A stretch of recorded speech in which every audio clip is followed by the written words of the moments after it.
салом алейкум бинандагони гиромӣ. нашри муфассали барномаи иттилоъотии ахборо аз телевизиони Тоҷикистон мустақиман манзуратон мегардонем. امروز اساسگزار صلح و وحدت ملی پیشوای ملت پرزیدنت جمهوری تاجیکستان محترم امامعلی رحمان با رئیس تازه انتخاب جمهوری اسلامی ایران محترم مسعود پزشکیان برقه تبریک ارسال نمودند که در آن آمده است. جناب عالی، با مناسبت پیروزیتان در انتخابات رئیس جمهوری اسلامی ایران سرفرازم با شما تبریکات صمیمی و تمنیات نیک خویش را ابراز نمایم. پیروزی شما در انتخابات قبل از همه نشان اعتماد جامعه ایران با برنامه و نیت‌های سازنده شما جهت تامین رشد استوار اجتماعی و اقتصادی ایران است. تاجیکستان و ایران را مشترکات زیادی فرهنگی و تاریخی و تمدنی به هم می‌پیوندد که زمینه مساعد برای تحکیم و توسعه پیوسته روابط دوستی و همکاری گوناگون جنبه کشورهای ما میباشند. با استفاده از این فرصت علاقمندی جانب تاجیکستان را با گسترش بیش از پیش همکاری دو جانبه بر پایه اصولهای حسن تفاهم، احترام و اعتماد و اعتقاد خالصانه به یکدیگر تاکید می‌نمایم. همزمان با این ادامه مکالمه سطح عالی را وسیله مهم پیشبرد این روند و پاسخگوی منفعت‌های ملی تاجیکستان و ایران می‌دانم. در این رابطه با کمال میل شما را جهت انجام دادن بازدید رسمی از تاجیکستان در اولین فرصت برایتان مناسب دعوت می‌نمایم. با شما صحتمندی کامل و تطبیق برنامه و نیت‌های نیکتان در مسند عالی رئیس جمهوری اسلامی ایران کامیابی‌ها با مردم دوست و برادر ایران صلح و ثبات، نیک و احوالی و شکوفایی روزافزون آرزو دارم. 5 июл асосгузори сулҳу ваҳдати миллӣ пешвои миллат президенти ҷумҳурии Тоҷикистон муҳтарам Эмомалӣ Раҳмон дабири кулли созмони милали муттаҳид муҳтарам Антонио Гутерришро ба ҳузур пазируфтанд. дар ҷараёни мулоқот масоили мубрами ҳамкории ҷумҳурии Тоҷикистон бо созмони милали муттаҳид баррасӣ гардид.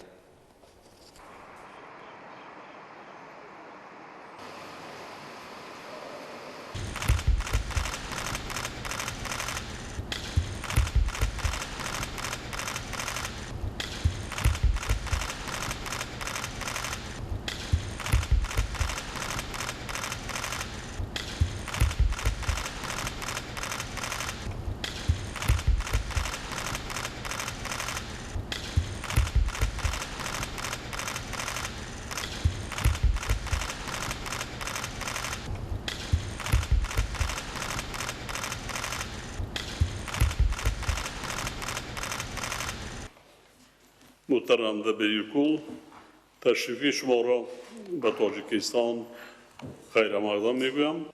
طی دوره سپری شده ما زمینه استواری همکاری‌هایمان را با سازمان ملل متحد تشکل داده تقویت بخشیدیم و ما پوره از همکاری‌هایمان طی این سالهای زیاد از 30 سال به نیت در سطح بلند ارزیابی می‌نماییم و در میانبرده نیز سازمان ملل برای ما یکی از سازمان‌های مهم و بلندترین دنیا باقی خواهد ماند. ما همچون اعضای این سازمان با شما در تمام سمت‌ها با تمام نیات‌های سازمان مللی صدقاً همکاری خواهیم کرد. شخصاً سهم شما را در پیشبرد این روند خیلی مهم ارزیابی میکنیم و شما و نهادهای سازمان برای همکاری‌های سازنده و ثمره‌بخش با کشور ما منتداری تمام مردم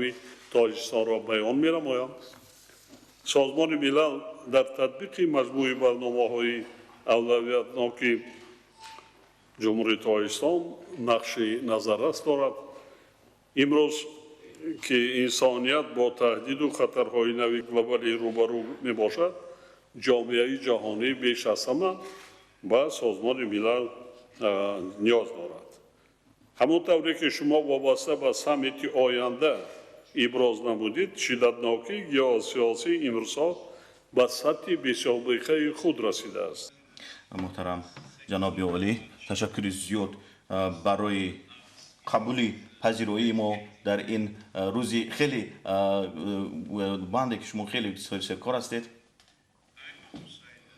من میخواهم خواهد کنم که همکاری بین تاجیکستان و سازمان ملل متحد یک نمونوی می باشد، همکاری نمونوی می باشد. تاجیکستان یک چیزی رو پیش گرفته است که خیلی خیلی نظر است می باشد، یعنی کشوری خرد بوده. تاجیکستان اینقدر در کاری سازمان ملل متحد تاثیر زیاد دارد و اینچنین در کار جامعه جهانی در عموم تأثیری خیلی مهم دارد جمهوری تاجیکستان. ما هیچ وقت فراموش نمیکنیم آن اقتدار، نیرو و به واسطه دینامیزم تاجیکستان رو در مرکزی همه نگرانی های دنیا ماندن مسائل آب رو وقتی که شما پیشنهاد کردید. البته با تشبث شما ما 10 ساله رو عین حال عمل نموده ایستادیم و من دارم که سیوم کنفرانس یک لحظه مهمی بود و دکلراسیون آن اعلامیه آن خیلی موجتی مهم بود و من میخوایم خیلی زیچ با تاجیکستان اکنون همکاری کنیم. سال آینده این سال می باشد که ما سال نگاهداری پیریخ‌ها رو همچون سال 2025 استقبال میگیریم و ما میخوایم که تاجیکستان رو در اینجا همچون رهبری همین جریان بینیم، چون که پیریخ‌ها برای ما هستند، برای ما خدمت میکنن و آنها به واسطه در عین زمان یک نگرانی مرکزی رو به واسطه تشکیل میدن. برای همینم خیلی زیاد از سبب ابشار پیریخ‌ها آب زیاد اومده ایستاده است و تاثیر اون رو میبینیم به جامعه ها. در آخر میبینیم که یگان آب باقی نمیماند و بعد در همین سمت به واسطه برای من تاجیکستان به واسطه شریک قوی ما میباشد. اینجا البته در کوپ 29 که در آذربایجان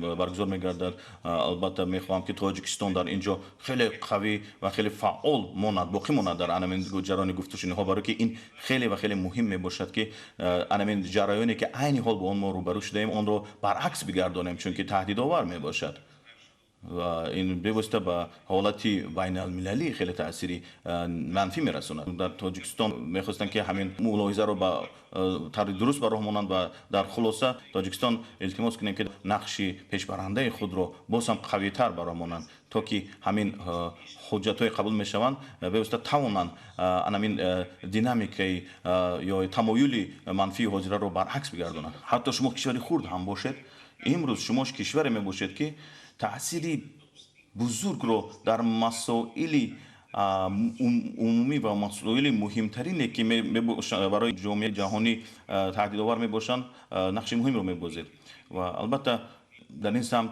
به واسطه آبشوی پیریخ‌ها، کنج‌های گوناگون دنیا، گرینلندیا یا که در این مناطق خیلی مهم میباشد تلاش شما. برای همینم میخواستم عرض سپاس رو بیان کنم به حکومت شما، تبریک کنم حکومت شما رو برای این تشبس‌های برجسته و در بخش رسیدن به هدف‌های استراتژی رشد تاجیکستان و اینچنین هدف‌های رشد استوار ما می‌بینیم که تاجیکستان در این جاده شریک خیلی خیلی با اعتمادی ما باشند و اینچنین می‌خواستم قید کنم مخصوصا که شما در منطقه خیلی تهدیدآوری خیلی خطرناک دنیا می‌باشند. اکثریت دشواری‌هایی که می‌بینن بر سر شما از سبب انمان 10 ساله ها عذاب کشیدن حالت ناگواری که در افغانستان میباشد به واسطه تاثیر خود را به تاجیکستان میرساند. در همه همین سمت ها شما میتونید با ما تکیه کنید، ما با شما هم فکر هستیم. البته شما باید مطمئن باشید که من شما را معتقد میکنم که ما دوستان شما میباشیم و ما میخوایم که کشور شما به واسطه خیلی و خیلی موفق بگردد و نقشی پیشبرنده که شما دارید در عرصه بین‌المللی که تا حال تا امروز شما به همتا و طور به همتا میگذارید، میخوایم این رو دوام دهید این موفقیت رو در تمام جنبه ها. محترم خانمان و جنابان، محترم نمایندگان وسایت اخبار عامه، من میخوام اظهار سپاس را بیان کنم به جناب عالی پرزیدنت جمهوری تاجیکستان محترم امامعلی رحمان و حکومت این کشور و مردم جمهوری تاجیکستان برای پذیرایی خیلی گرمتان. پس از سفری که من به این کشور زیبا داشتم، سفر اولینم وقتی که وظیفه رهبر دفتر کمیسیون به کار با گریزگان رو داشتم و یک چند سال پیش به اینجا اومدم، اکنون حاضر همچون به حیث دبیر کل سازمان ملل متحد به کشور تشریف آوردم و از اون وقت ما شاهد آن بودیم که همچون یک عائله گلوبالی دنیا روز به روز با مشکلات گوناگون روبرو میشد. شروع از پاندمی کووید 19 و دیگر خطرهای سیاسی و دیگر نیزوهایی که به واسطه خطرآور بودند، این چنین تغییرات اقلیم و این همه دشواری ها ما را وادار می‌سازد که با یگانه راه، یعنی به طور استوارانه همکاری را براه مانیم و این پیام مرکزی من بود و همه 5 کشورهای آسیای مرکزی و در این دنیای تغییرافکنده ما می‌دانیم که آسیای مرکزی یک راهی مشخص خود را انتخاب کرده است و ما در یک چیز هم فکر هستیم که آنها می‌خواهند با یک رضایت عمومی آیند، یعنی دیدگاه مشترک داشته باشند و تاجیکستان در این جوده کشوری خیلی مهم میباشد. از لحظه همراه شدن، یعنی همچون به حیث اعضا و سازمان ملل متحد 32 سال پیش جمهوری تاجیکستان چندین بار یعنی تصدیق کرد که جمهوری پیش برنده میباشد و شریکی خیلی پرارزش میباشد برای سازمان. البته ما قدردانی میکنیم از همکاری که تاجیکستان با سازمان ملل متحد دارد، البته توسط آژانس‌های مخصوصی سازمان ملل، تیم سازمان ملل متحد در کشور، اینچنین مرکزی منطقوی سازمان ملل متحد و با دیپلمات پیشگیری کننده برای آسیا مرکزی. تاجیکستان درک میکند که ما باید به واسطه چوراندیشی نماییم در عرصه منطقوی و جهانی نسبت به واکنش نشان دادن و همین دشواری‌ها توسط همفکری که تاجیکستان به واسطه خطر برجسته و گسترده نشان داد،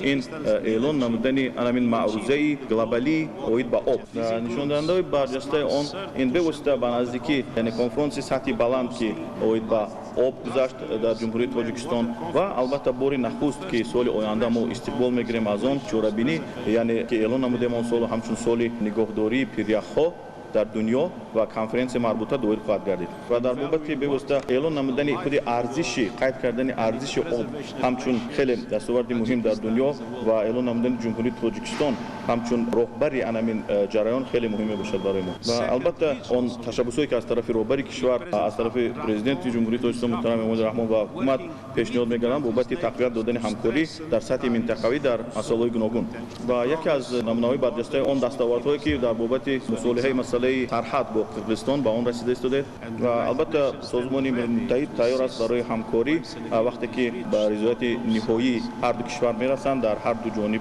سرحد ما برای همکاری تیار هستیم و البته من قدردانی میکنم از آن تلاش‌هایی که جمهوری تاجیکستان می‌ورزد در نسبت کمک بشردوستانه با افغانستان با ما کمک میرساند، اینچنین به مردم جمهوری افغانستان کمک همه‌جانبه به مانند صادرات به واسطه قوه برق، اینچنین پذیرایی گریزگان و در بابت سودای بین سرحدی شرایط مساعد فراهم آورده است. خیلی قدردانی میکنیم اون رو و البته تاجیکستان این چنین دستاوردهای بزرگ رو شاهد گشته است در بابت مبارزه بر ضد تروریسم و اکستریمیسم در عرصه بین المللی و البته من خوب پذیرایی میکنم آن تلاش‌های جمهوری تاجیکستان رو در بابت برگرداندن شهروندان جمهوری تاجیکستان از منطقه‌های جنگ زده سوریه و عراق و البته ما از آن عرض سپاس بیان میکنیم که جمهوری تاجیکستان تلاش‌های ضد تروریستی و استراتژی تطبیق نمودن ضد تروریستی سازمان ملل متحد رو دستگیری میکنند و البته من اعتراف میکنم بابت خود همفکری جمهوری تاجیکستان بودن در بابت دریافت راه‌های حل اوید به حل بحران اقلیمی و من به واسطه پذیرایی میکنم از آن اعلانی که پرزیدنت جمهوری تاجیکستان محترم امامزاده رحمان و نزدیک گفتگو داشتن بابت اعلان کردن جمهوری تاجیکستان همچون کشوری سبز تا سال 2037 محترم نمایندگان وسایل اخبار عامه جمهوری تاجیکستان در بابت رسیدن به هدف‌های رشد استوار خیلی با دستاوردهای مهم نایل گشته است، از جمله برطرف نمودن گرسنگی در سمت تندرستی و اینچنین استحصال انرژی و در این جهت برای فعال گرداندن آن ذخیره‌ها و عموما رساندن کمک تیم کشوری سازمان ملل متحد همراه با جمهوری تاجیکستان تیار است برای همکاری گسترده بابت اینچنین احترام حقوق بشر و انسان و بابت رسیدن به عموما صلح و رشد همه‌جانبه خیلی مهم میباشد و البته تاجیکستان به نزدیکی استراتژی ملی حقوق انسان را به تصویب رساند امضا نمودند و این البته در سمت به تصویب رساندن کنونسیون اوید با حقوق انسان با انسانی که محدودیت دارند خیلی با دستاوردهای نظررس نایل گشته است. البته من به واسطه از اشتراک جمهوری تاجیکستان در کنفرانس بین المللی اوید با مسائل نقش زنان که برگزار میگردد خیلی از آن استقبال میگیرم و نقش تاجیکستان رو خیلی نظررس ارزیابی مینمایم و توسط همین من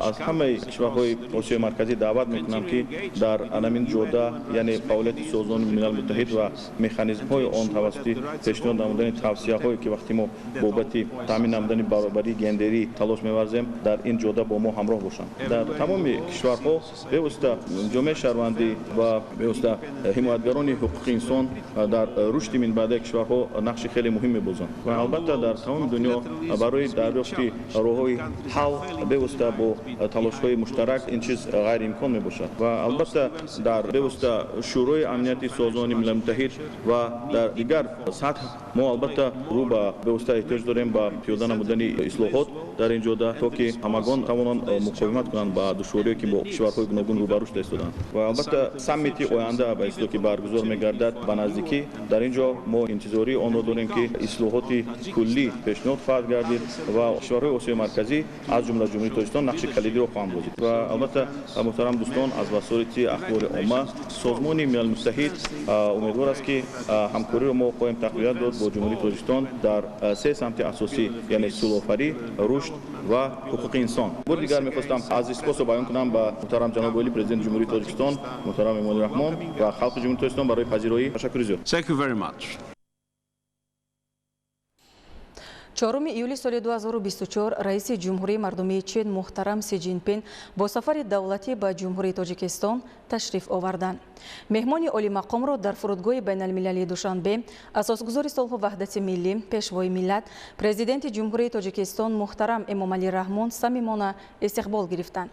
ба хотири ташрифи раиси ҷумҳурии мардумии чин майдони фурудгоҳ бо парчамҳои давлатӣ ва шиору овезаҳо оро ёфта, меҳмони олимақом бо оинҳои хоси меҳмоннавозии тоҷикона пешвоз гирифта шуд.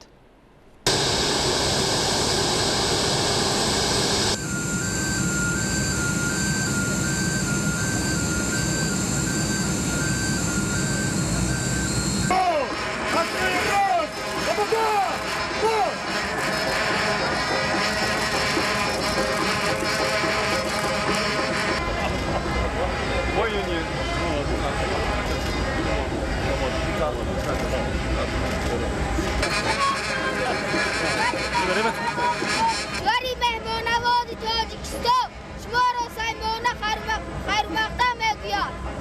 Tunçin de Juxi 先生热情好客的塔吉克斯坦热烈欢迎您的到访。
тавре иттилоъ додем аз санаи 4 то 6 июл раиси ҷумҳурии мардуми чин муҳтарам Си Ҷинпин бо сафари давлатӣ дар ҷумҳурии Тоҷикистон қарор доштанд.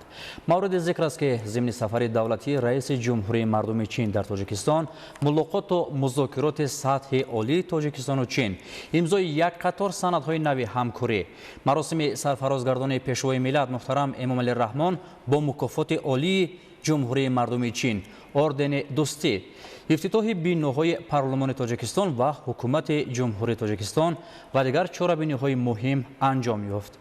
ин сафари роҳбари давлати ҳамсоя дар таҳкиму тавсеаи муносиботи мутақобилан судманд байни ду шарики стратегӣ Тоҷикистон ва ҷумҳурии мардуми чин такони тоза хоҳад бахшид. ҳоло таваҷҷӯҳ намоед ба гузориши муфассали ҳамкорони мо роҷеъ ба натиҷаҳои ниҳоии сафари давлатии раиси ҷумҳурии мардуми чин муҳтарам Си Ҷинпин ба ҷумҳурии Тоҷикистон. 5 июл маросими истиқболи раиси ҷумҳурии мардумии чин муҳтарам Си Ҷинпин дар майдони қасри миллат ки ба ин хотир идона ороста буд баргузор гардид. асосгузори сулҳу ваҳдати миллӣ пешвои миллат президенти ҷумҳурии Тоҷикистон муҳтарам Эмомалӣ Раҳмон меҳмони воломақомро самимона истиқбол гирифта ба болои шоҳсуфаи фахрӣ даъват намуданд.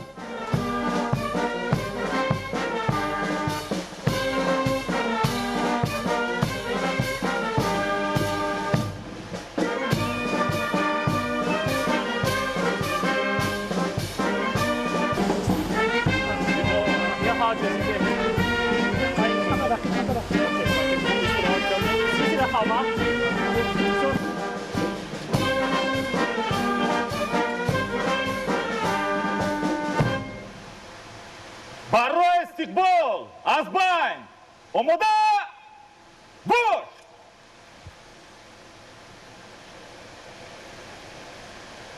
جناب عالی پرزیدنت جمهوری مردمی چین باتالون قراولی فخری با مناسبت تشریف دولتی شما به سرزمین جمهوری تاجیکستان صف آراسته شد. کماندیر باتالون قراولی فخری پادپالکونیک حافظ‌زاده.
سلام.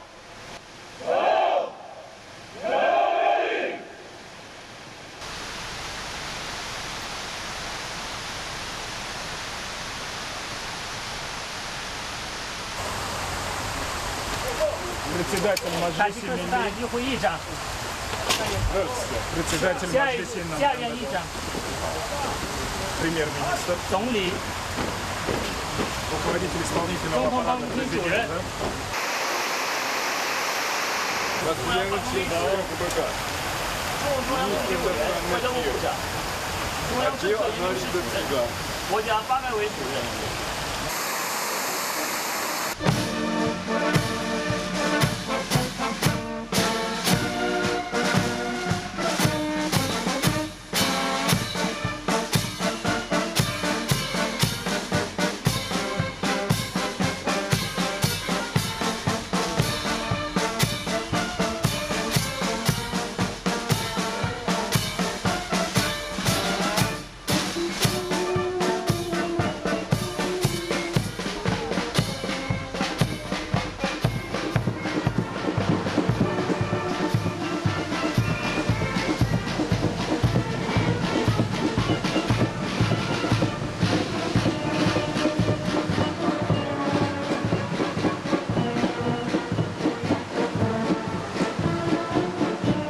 بررسی مسائل رشد و گسترش منبعدی همکاری تاجیکستان و چین در واخوری خاصه سران دولت‌ها آغاز گردیده در ملاقات با هیئت‌های وسیع دو جانب ادامه یافت. نخست پرزیدنت کشور محترم امامعلی رحمان مهمان عالی مقام، رئیس جمهوری مردمی چین محترم سی جین پین و هیئت رسمی کشور همسایه را به تاجیکستان خیر مقدم گفتند. محترم رئیس جمهوری مردمی چین برادری گرامی جناب سی جین پین، برای پذیرایی دعوت این جانب از شما سپاسگزار هستم. از دیدار با شما در تاجیکستان خیلی شادم. بسیار رمزی است که ملاقات امروزه ما و 10 سالگی سفری اولین دولتی شما به جمهوری تاجیکستان راست می آید. توجه دائمیتان را به پیشبردی پیگیرانه مناسبت‌های کشورهایمان بلند قدر می کنم. جمهوری مردمی چین همسایه نزدیک و دوستی با اعتمادی تاجیکستان می باشد. تقویت شریکی همه جانبه استراتژی با چین از اولویت‌های سیاست خارجی دولت ما می باشد. اطمینان دارم که نتیجه سفری دولتی شما به این روند تکانی جدی خواهد داشت. آماده‌ام که با شما همه جنبه‌های همکاری‌های منبعدمان را بررسی نمایم. بار دیگر خوش آمدید به جمهوری تاجیکستان. با کمال میل رشته سخن را به شما دوست گرامی می‌دهم. مرحمت. محترم جناب پرزیدنت امامعلی رحمان، دوستی عزیز و دیرینه من، مرتبه 15 است که با شما وا می‌خورم. در این مدت همگرایی بین کشورهایمان سطح بلند را کسب نمود. سال گذشته ما جامعه سرنوشت مشترک چین و تاجیکستان را بنیاد نهادیم. این بار نیز بار دیگر مشترکاً شریکی استراتژی در دوره نو را ارزیابی می‌نماییم. ما نقشه‌های نوی را عاید به مناسبت‌های متقابل بین دو دولت می‌سازیم. چین و تاجیکستان را کوه و دریاها با هم می‌پیوندد. در بین دو مملکت به شرافت مناسبت‌های نیک مردمان این دو کشور مناسبت‌های عملی به سطح و زینه نو برآمدند و زمینه استواری را به وجود آوردند. تشکیل یک کمربند و یک راه نیز نتیجه های بزرگ ثمر آورد. خیلی شادم که به مملکت شما سفر کردم. دیروز در فرودگاه مراسم با تنتنه قبول و استقبال مرا به حیرت آورد و خیلی شاد شدم. این برای من و خلق چین شرفی بزرگ است. دیگرگونی های شهر دوشنبه مرا در حیرت گذاشت. کوچه های روشن و رنگارنگ با زیبایی خود مرا به وجد آوردند. در اینجا حیات جوش میزند. من برای مبادله وسیع افکار با شما آماده ام. جانب‌ها از افزایش بیمیلان حجم گردش مال بین کشورها که با سرعت بلند ادامه دارد اظهار قناعتمندی نمودند. در هفته ملاقات مسائل گسترش همکاری در ساحه‌های تجارتی و اقتصادی، سرمایه‌گذاری و دیگر بخش‌های برای هر دو جانب سودآور بررسی شد. افزایش منبعدی سرمایه‌گذاری چین در ساحه‌های صنعت، انرژتیک، نقلیات، بخش کشاورزی، رقم‌کنونی اقتصاد و ذهن صنعی امر ضروری دانسته شد. با قناعتمندی تاکید گردید که همکاری میان برادر شهرها و منطقه‌های دو کشور به سطح صفتا نو برآمده است. امروز در تاجیکستان زیاده از 700 شرکت با سرمایه چینی در بخش‌های گوناگون صنعت از جمله استخراج و کارکرد کندنی‌های فایده‌ناک عمل می‌کند. بومیسازی استحصال تکنولوژی‌های سبز خصوصاً ماشین‌های برقی، پنل‌های آفتابی و شبکه‌های برقی هوشمند از سمت‌های دیگر و آینده‌دار همکاری نامیده شد.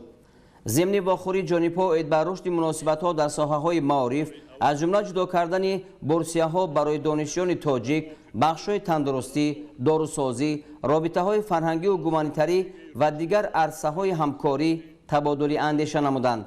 پیشنهاد گردید که روزهای فرهنگ چین در تاجیکستان و روزهای فرهنگ تاجیکستان در چین گذرانده شوند. در رفت ملاقات همکاری سطح بلند کشورها در چارچوب سازمان‌های بین‌المللی خصوصاً سازمان ملل متحد و سازمان همکاری شانگهای تاکید کرده شد. جانب‌ها برای تقویت منبع کار مشترک آید به مبارزه با تروریسم، افراطگرایی، جدایی‌خواهی، ظهورات تندگرایی دینی، جنایتکاری متشکل فرامرزی از جمله قاچاق مواد مخدر همچنین در ساحه تأمین امنیت اطلاعاتی آمادگی خود را اظهار داشتند. باید گفت که طی 20 سال اخیر تاجیکستان در تشکل روزنامه گلوبالی آب و اقلیم به طور فعال و پیوسته اشتراک می‌نماید. در این ضمن به جانب چین برای پشتیبانی پیوسته تشبس‌های گلوبالی تاجیکستان مربوط به آب اظهار سپاس کرده شد. در انجام ملاقات پیشوای ملت پرزیدنت جمهوری تاجیکستان محترم امامعلی رحمان به محترم سی جین پین بدوباش با فراغت در سرزمین تاجیکستان آرزو نمودند.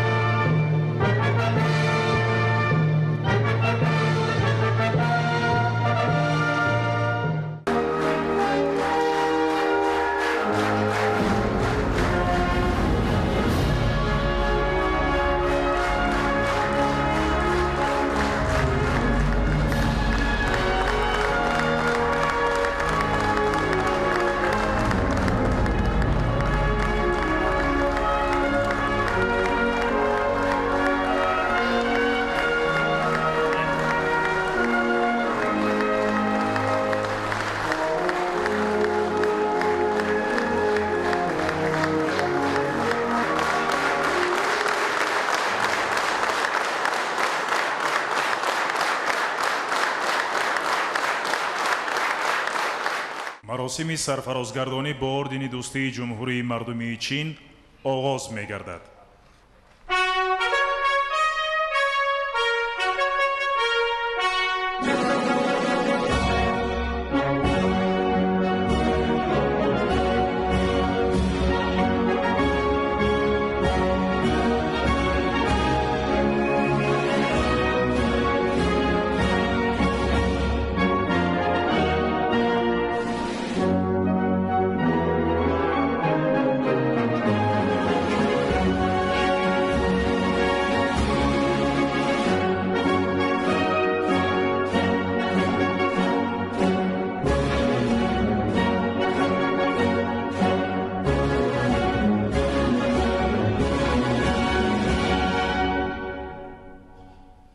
سران دو دولت را به نزدیک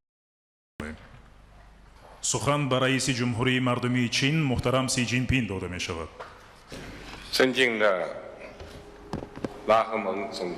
Уважаемый господин президент Эмомали Рахмон, дорогие друзья, сегодня мы проводим торжественную церемонию,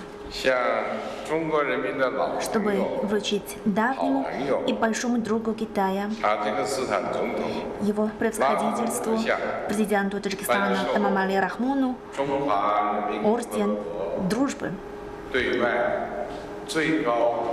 высшую государственную награду Китайской Народной Республики. Сегодня церемония вручения этого ордена впервые проходит за пределами Китая. И такое особое решение было принято для выражения чувства дружбы китайского народа к президенту Эмомали Рахмону и народу Таджикистана.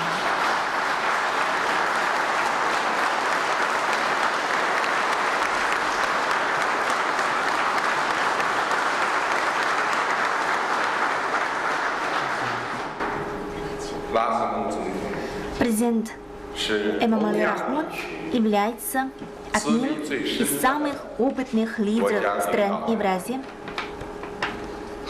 и политиком с международным авторитетом.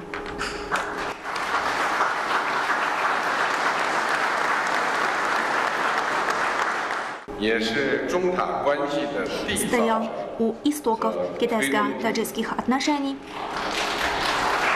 и внес весомый вклад в их развитие.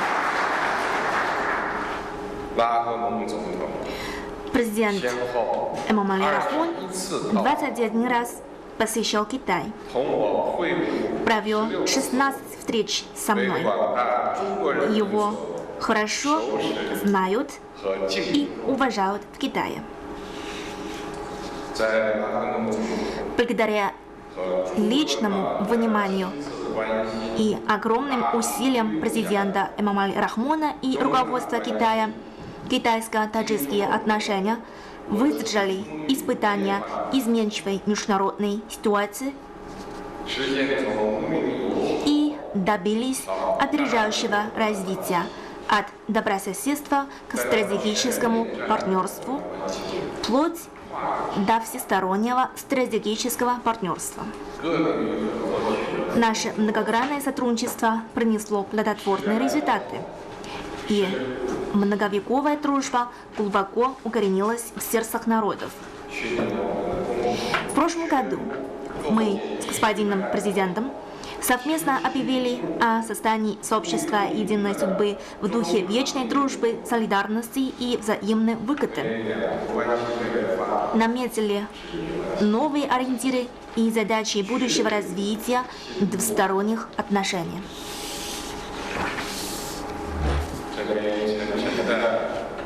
Этот весомый орден дружбы воплощает значимый вклад президента Эмомали Рахмона в развитие китайско-таджикских отношений и доброе желание всех кругов общественности наших стран о прекрасном будущем двусторонних связей. Пользуясь случаем,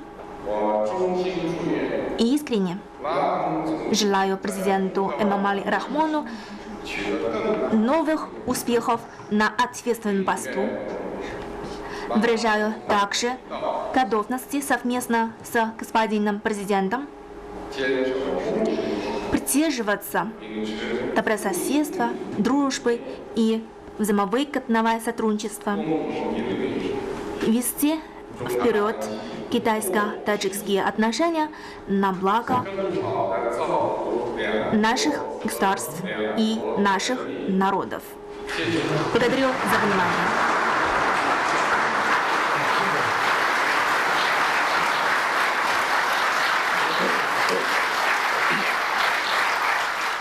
مطابق قانون جمهوری مردمی چین درباره مکافات‌های دولتی و عنوان‌های فخری دولتی برای سهم ارزنده و مساعدت بسیار ساله در رشد و گسترش رابطه‌های دوستی نیک همسایگی، شریکی، فراگیر استراتژی و بنیاد جامعه سرنوشت مشترک میان جمهوری مردمی چین و جمهوری تاجیکستان، پرزیدنت جمهوری تاجیکستان جناب عالی محترم امامعلی رحمان با اردن دوستی جمهوری مردمی چین سرفراز گردانیده می شوند. پرزیدنت جمهوری مردمی چین سی جین پین شهر دوشنبه 5 ایولی سال 2024.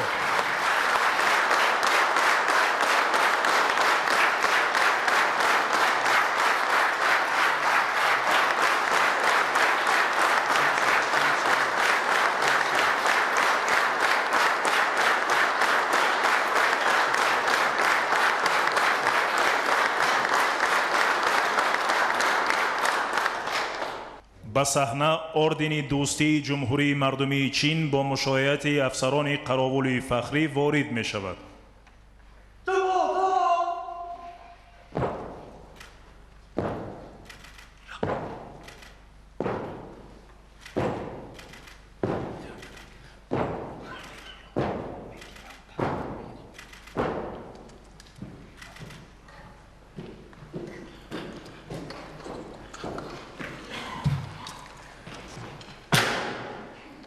از جناب عالی محترم سی جینپین احترامانه خواهش کرده می شود که به جناب عالی محترم امام علی رحمان اردن دوستی جمهوری مردمی چین را تقدیم نمایند.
محترم جناب رئیس، از قدردانی خدمت خاکسارانه من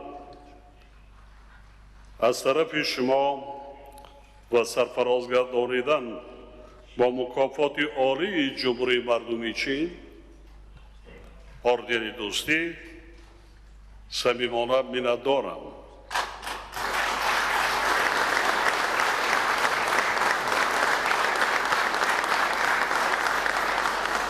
دوست گرامی، محترم رئیس جمهوری مردمی چین، من این مکافات را قبل از همه پاداش سهمی تمام مردم تاجیکستان در رشد و تحکیم مناسبت‌های دوستی، همسایگی نیک و شریکی همه‌جانبه استراتژی تاجیکستان و چین می‌شمارم.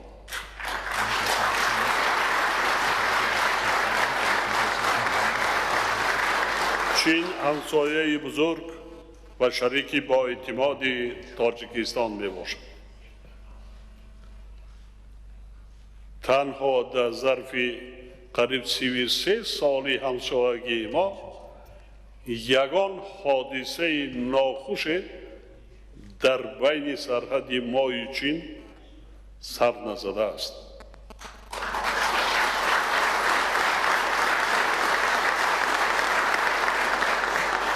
روابط کشورهای ما در سطح بلند حسن تفاهم، اعتماد و احترام و دستگیری بین همدیگری قرار دارد.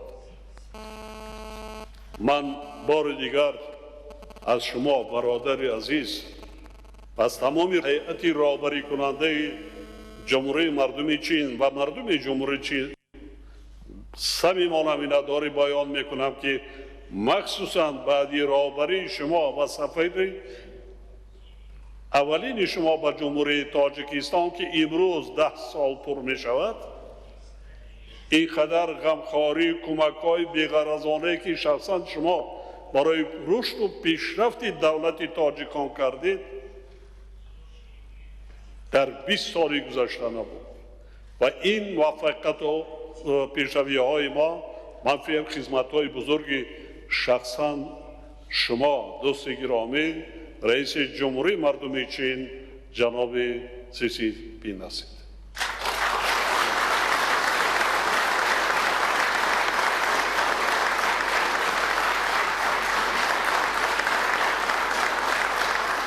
دوست و برادر من رئیس جمهوری مردم چین امروز سیاستمداری به نهایت بزرگ سطح جهانی است.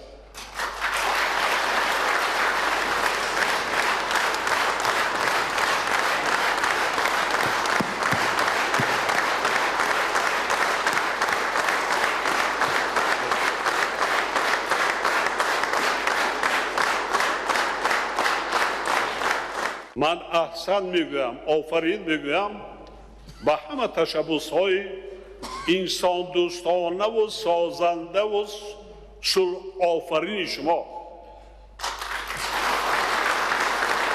احسن میگویم.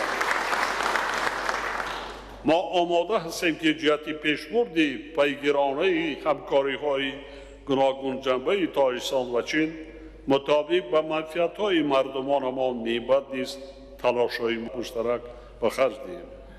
اطمینان دارم که نتیجه سفر دولتی شما دوست گرامی در تاریخ پر افتخار روابط دولت‌های ما صحیفه نو را باز خواهند کرد. دوستان عزیز، من یک نفری هستم از سابق راهبرانی که اساسگذار پایه‌گذاری خود شاس بودند. 5 راهبر بودیم. من یک موندم. من شاهد رشد، پیشرفت، همکاری ها، پیشروی ها در این سمت هستم. اصلا این تشبوسی خود شاس، تأسیس دادن شاس، تشبوس جانب کشوری بزرگ همسایه و دوست و برادر نزدیک ما چین بود که تا امروز با شرفانه آن را پیش برده ایستاده است و به جامعه جهانی نشان داده ایستاده است که چگونه میباید همکاری کرد، همزیستی کرد، روح پیشرفت کرد.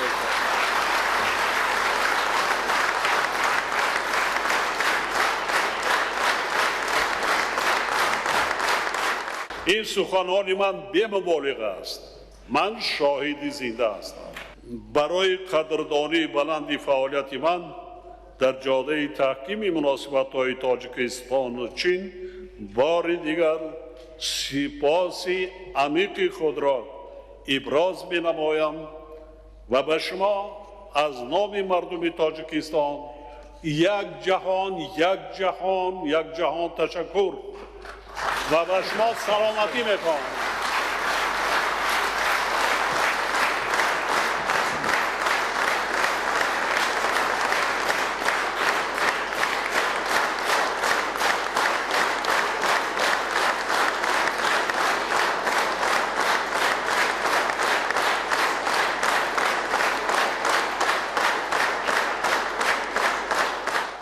مراسم سرفرازگردانی با اردن دوستی جمهوری مردمی چین را پوشیده اعلام می‌نماییم. و پرزیدنت امامعلی رحمان و پرزیدنت جمهوری مردمی چین محترم سی جین پین تشکر می‌گوییم.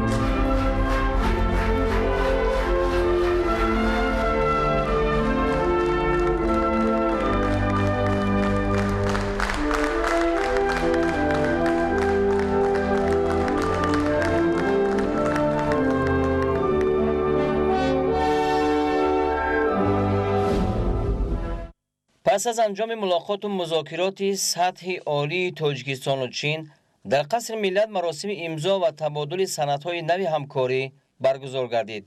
در حضور و با اشتراک سران دولت‌ها در مجموع 29 حجت مهمی تنظیم کننده مناسبت‌های دو کشور در ساحه‌های مختلف امضا کرده شد. نخست سران دولت‌ها محترم امامعلی رحمان و محترم سی جین پین اظهارات مشترک جمهوری تاجیکستان و جمهوری مردمی چین باید به تعمیق من بعده روابط استراتژی همه‌جانبه در مرحله نو را имзо карданд. сипас байни аъзои ҳайатҳои расмии ду давлат табодули санадҳои қаблан имзо шуда сурат гирифт. бастаи калони санадҳое ки аз рӯи натиҷаи музокироти сатҳи олии тоҷикистону чин ба имзо расидаву байни ҳаятҳо табодули онҳо доир гардид, муносибатҳои давлатҳоро дар самти ҳамкории байни ҳизбӣ, рушди захираҳои инсонӣ, фаъолияти хадамоти иҷро, илму маориф, саноат ва технологияҳои нав, рушди иқтисод ва савдо, рушди ҳамкории сармоягузорӣ дар соҳаи энергетикаи нав, сохтмони роҳҳои бисёрсатҳа дар шаҳри Душанберо дар бар мегирад. санадҳои дигари имзошуда робитаҳои фарҳангӣ, бехатарии озуқаворӣ, карантини воридот ва содироти ҳайвонҳо ва гиёҳҳо, соҳаи телевизион ва радиошунавонӣ, рушди сайёҳӣ, тарҷума ва нашри осори классикон, бахши кишоварзӣ, тиҷорати электронӣ, инноватсия ва технологияҳои рақамӣ, соҳаи кӯҳкорӣ ва ҳамкорӣ байни расонаҳои иттилоотии телевизион ва агентиҳои ду кишварро танзим менамояд. пас аз анҷоми маросими имзои санадҳо муҳтарам Эмомалӣ Раҳмон ва муҳтарам Си Ҷинпин нишасти матбуотӣ ороста натиҷаҳои мулоқоту музокироти Тоҷикистону Чинро неку самарабахш арзёбӣ намуданд.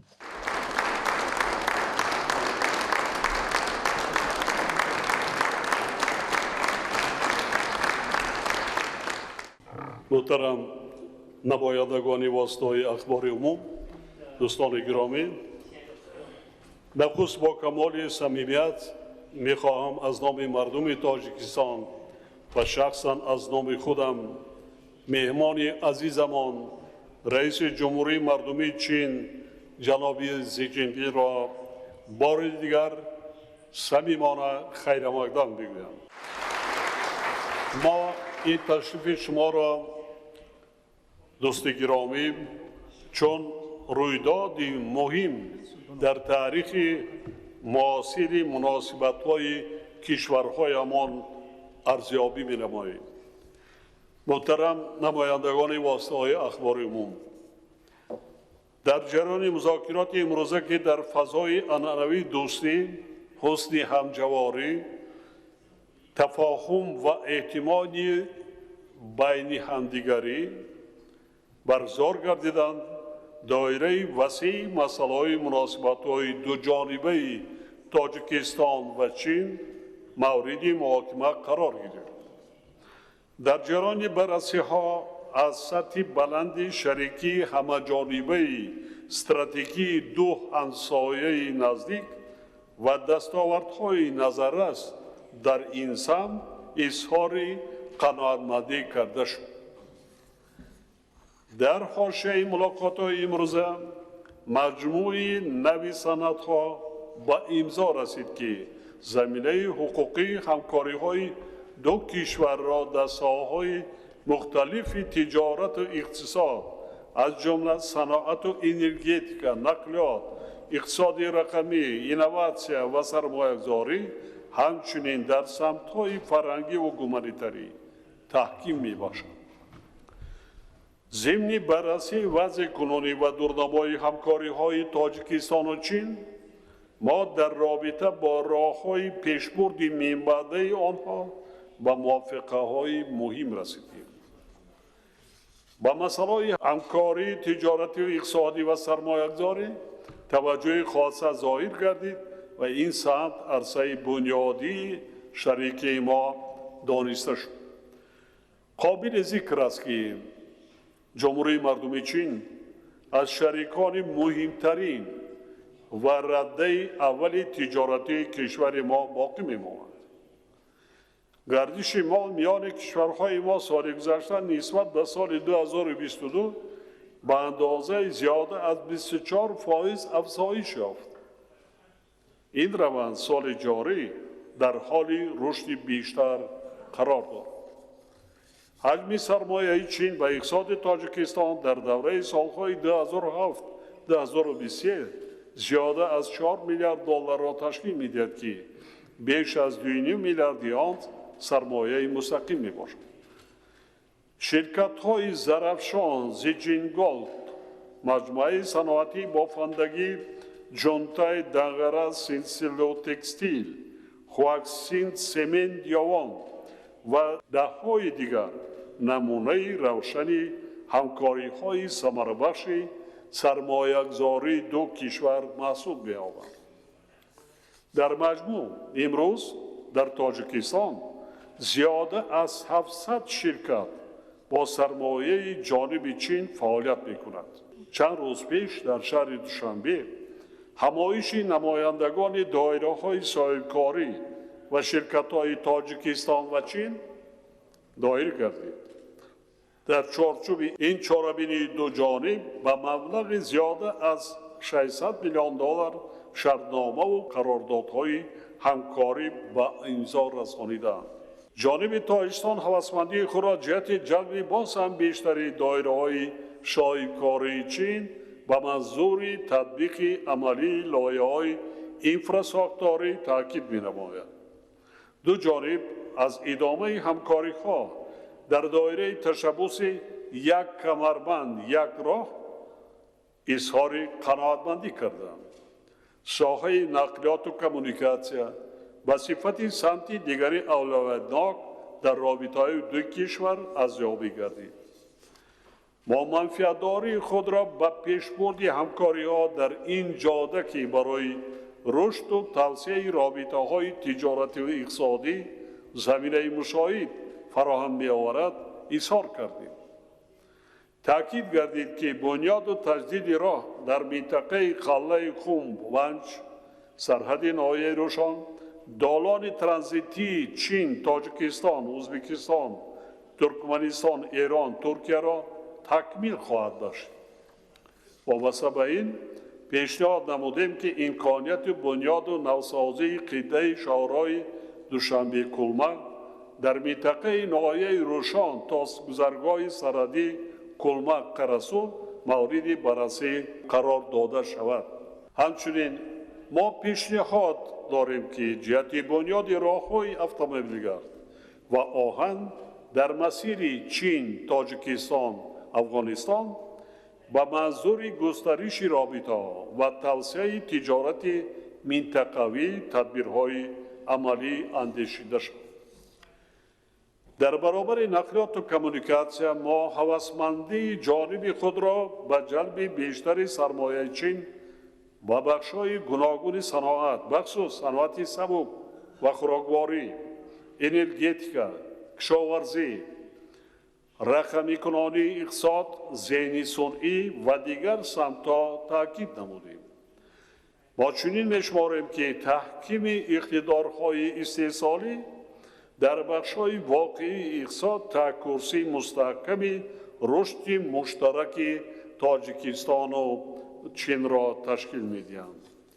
کشور ما از اشتراک هرچی بیشتر فعالانه صاحبکاران چین جهت بنیاد پارک‌های صنعتی، جلب تکنولوژی‌های نو و استحصالات کلان حجم مشترک از جمله در منطقه‌های آزاد اقتصادی تاجیکستان استقبال خواهد کرد. با همین ترتیب به تطبیق مشترک لایحه‌های آینده‌دار سرمایه‌گذاری و اینفراساختوری بخصوص در جاده رسیدن به هدف‌های استراتژی کشور ما از جمله صنعتی کنانی با سرعت اهمیت خاص ظاهر نمودیم. بنیاد کارخانه‌های استحصالی خصوصا در ساحه صنعت و برآمدن استحصال محصولات سبز با ارزش بلند علاوه شده و تکنولوژی‌های سبز از جمله اتوماسین‌های برقی، پانل‌های آفتابی و شبکه‌های الکتریکی هوشمند از بخش‌های اولویتناک در این جاده دانسته شدند. از سهم جانب چین در ساختمان و نوسازی نیروهای برقی و تطبیق لایحه‌های بنیادی خطهای انتقال برق در قلمرو تاجیکستان اظهار سپاس کردیم. قابل ذکر است که تاجیکستان با در نظر داشت ذخیره‌های طبیعی خود نیت دارد در آینده اقدارهای تولید انرژی تجدید شونده را چون زمینه کلیدی پیشبرد اقتصاد سبز دوچند افزایش دهد. در این زمینه از گسترش و توسعه همکاری‌ها در ساحه انرژتیکا بخصوص وابسته به استحصال نیروی برق آبی همه جانبه استقبال می نماییم. آماده ایم که در این سمت همکاری های سازنده و برای جانبها سودمند را با چین توسعه باشد. ما از روند مثبت همکاری های بین پارلمانی و وسعت یافتن رابطه ها میان مقامات قانونگذار کشورهایمان اظهار قناعتمندی می نماییم. در جریان مذاکرات جانبها راه‌های گسترش و توسعه میانبرده همکاری دو جانبه را در بخش‌های فرهنگ و گومانیتاری محاکمه کردند. ذکر گردید که این سمت با تطبیق طرح و برنامه‌های مهم در بخش‌های علم و معارف و فرهنگ تدریجاً غنی می‌گردد. ضمن اظهار سپاس از بورسیه‌های تحصیلی دولت چین که با استفاده از آنها امروز بیش از 5000 جوانان ما در مکاتب عالی چین تحصیل می‌نمایند. خواستار بررسی امکانیت زیاد نمودن شماره آنها گردیدیم.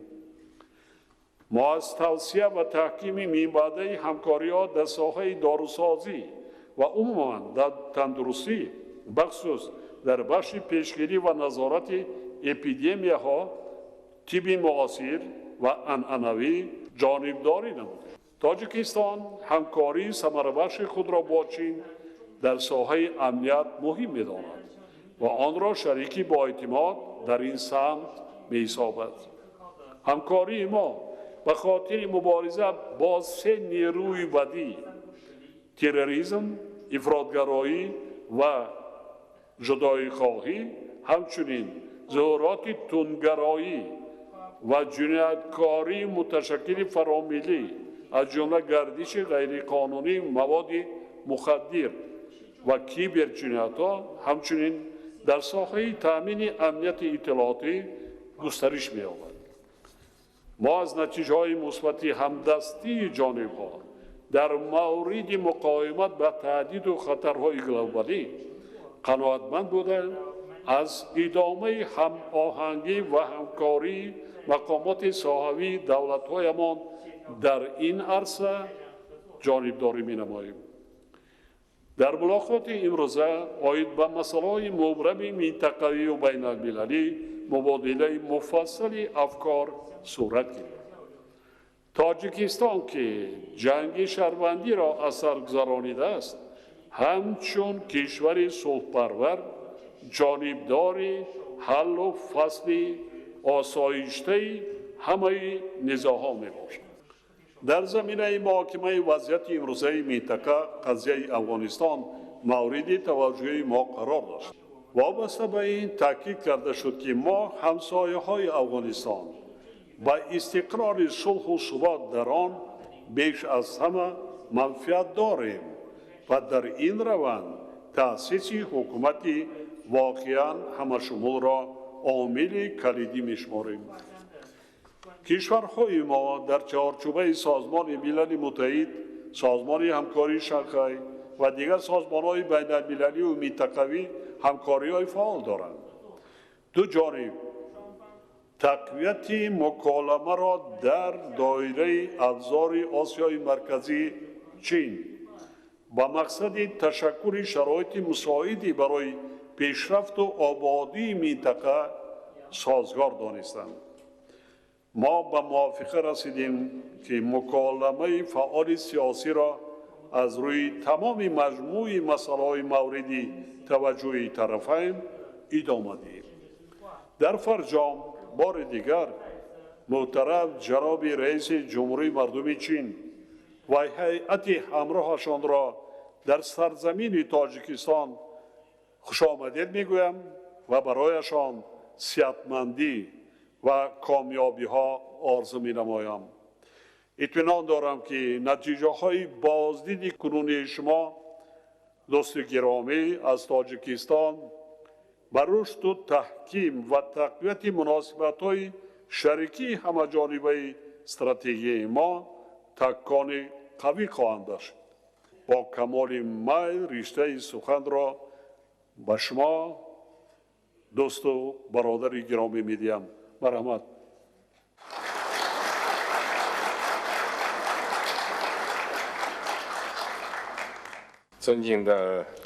Уважаемый президент Эмомали Рахмон, уважаемые представители СМИ, рад с вами встретиться.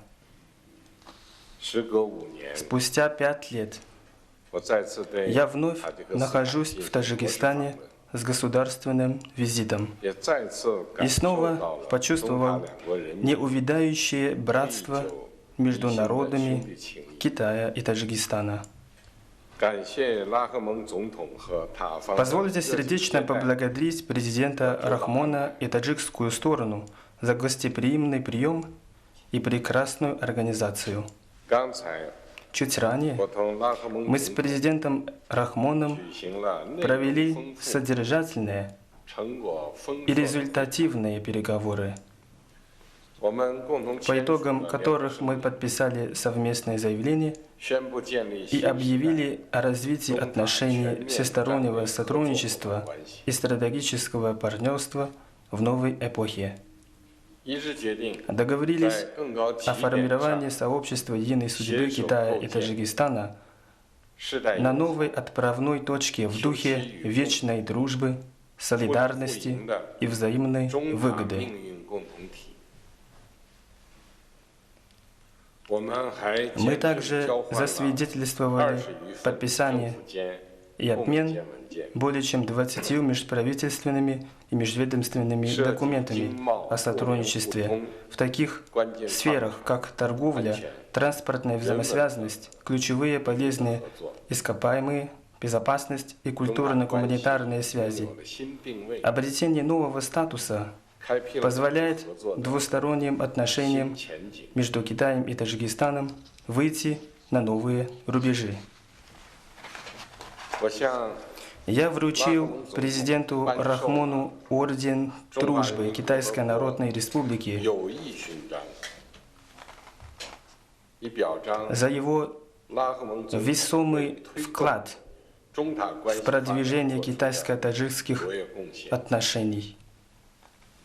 Орден дружбы в качестве высшей награды Китая для иностранных граждан сегодня впервые вручен за границей.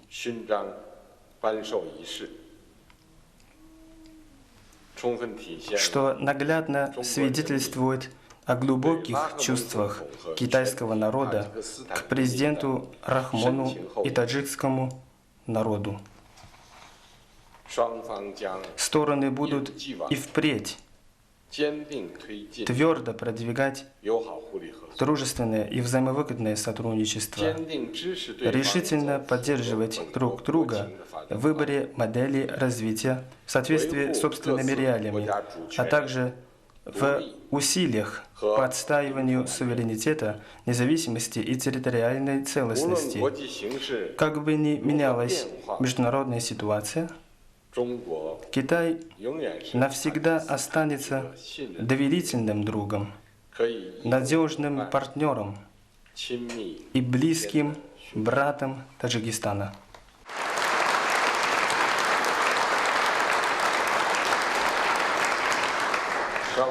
Стороны договорились в рамках высококачественного партнерства одного пояса и одного пути всецело продвигать сопряжение национальных стратегий развития в интересах модернизации каждой из сторон.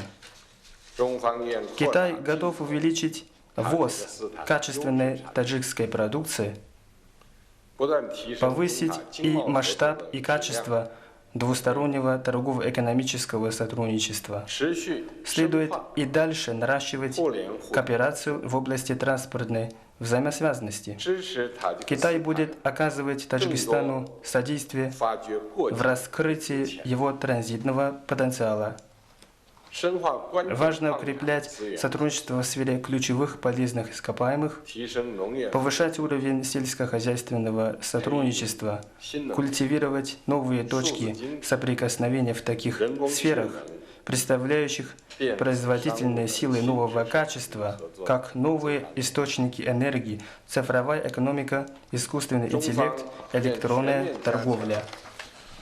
Стороны выразили заинтересованность во всесторонней активизации культурно-гуманитарного сотрудничества в интересах упрочения общественной основы многовековой дружбы двух стран. Следует полностью раскрыть потенциал китайско-таджикского центра традиционной китайской медицины и мастерской Лубани, ускорить взаимное учреждение культурных центров, поощрять обмены в линии молодежи, СМИ, мозговых центров, женщин и в сфере образования. Стороны условились и впредь укреплять взаимодействие в сфере безопасности, вести решительную борьбу с ИТВД и другими организациями трех зон, защищать безопасность общей границы двух стран, однозначно выступать против вмешательства третьих сторон в наши внутренние дела, совместно отстаивать безопасность и стабильность в регионе.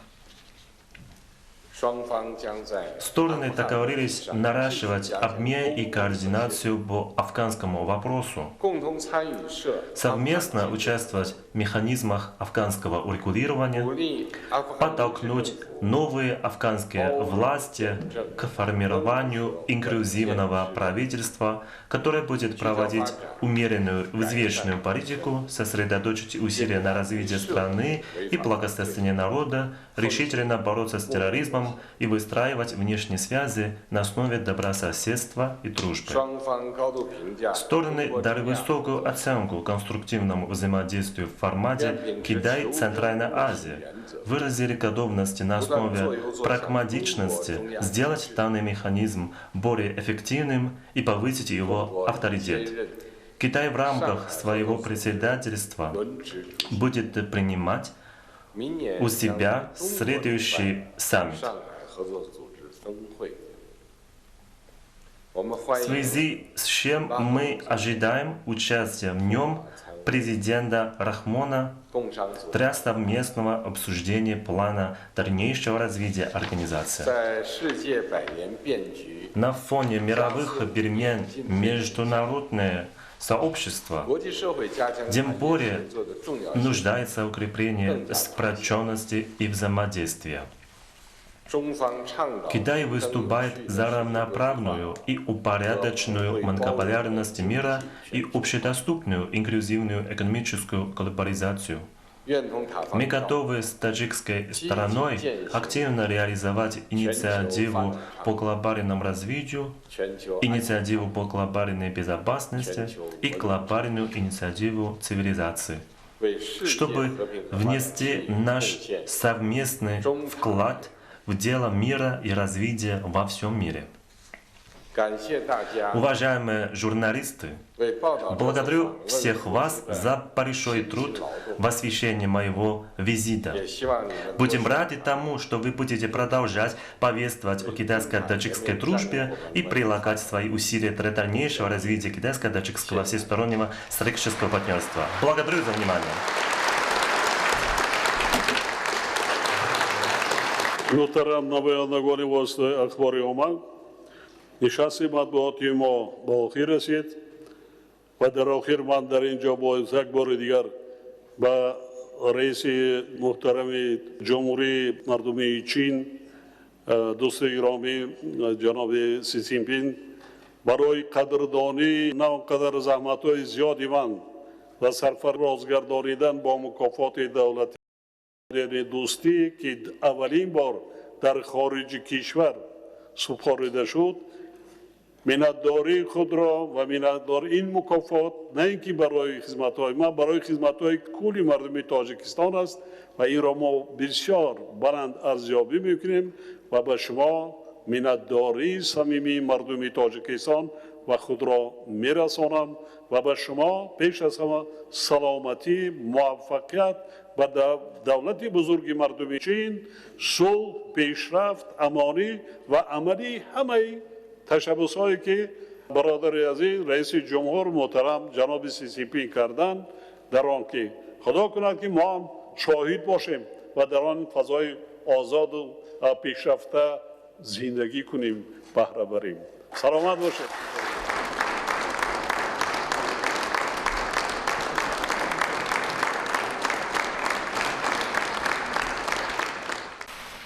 پنجم ایول در دایره سفر دولتی رئیس جمهوری مردمی چین محترم سی جینپین به تاجیکستان مراسم افتتاح بناهای پارلمان تاجیکستان و حکومت جمهوری تاجیکستان برگزار گردید.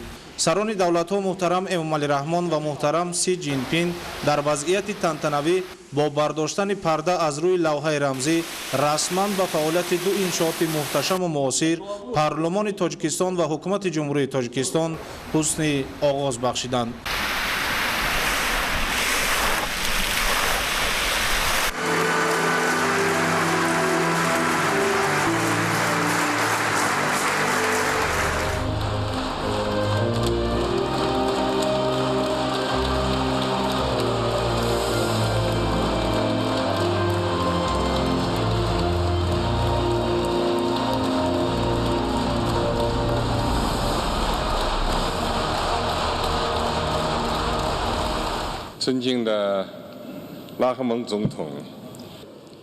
Очень приятно сегодня вместе с президентом Рахмоном присутствовать на церемонии открытия.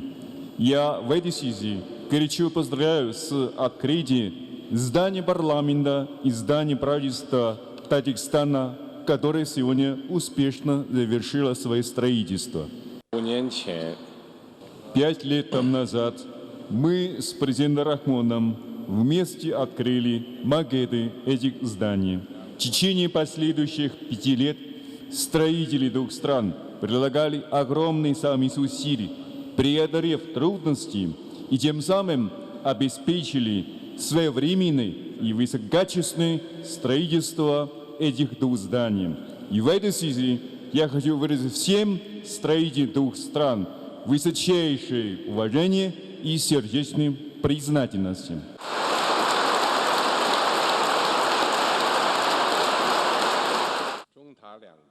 Китай и Таджикистан – страны, соединяющие общие горы и реки. За последние годы усиливается сопряжение стратегии развития между нашими странами, продвигается всестороннее сотрудничество.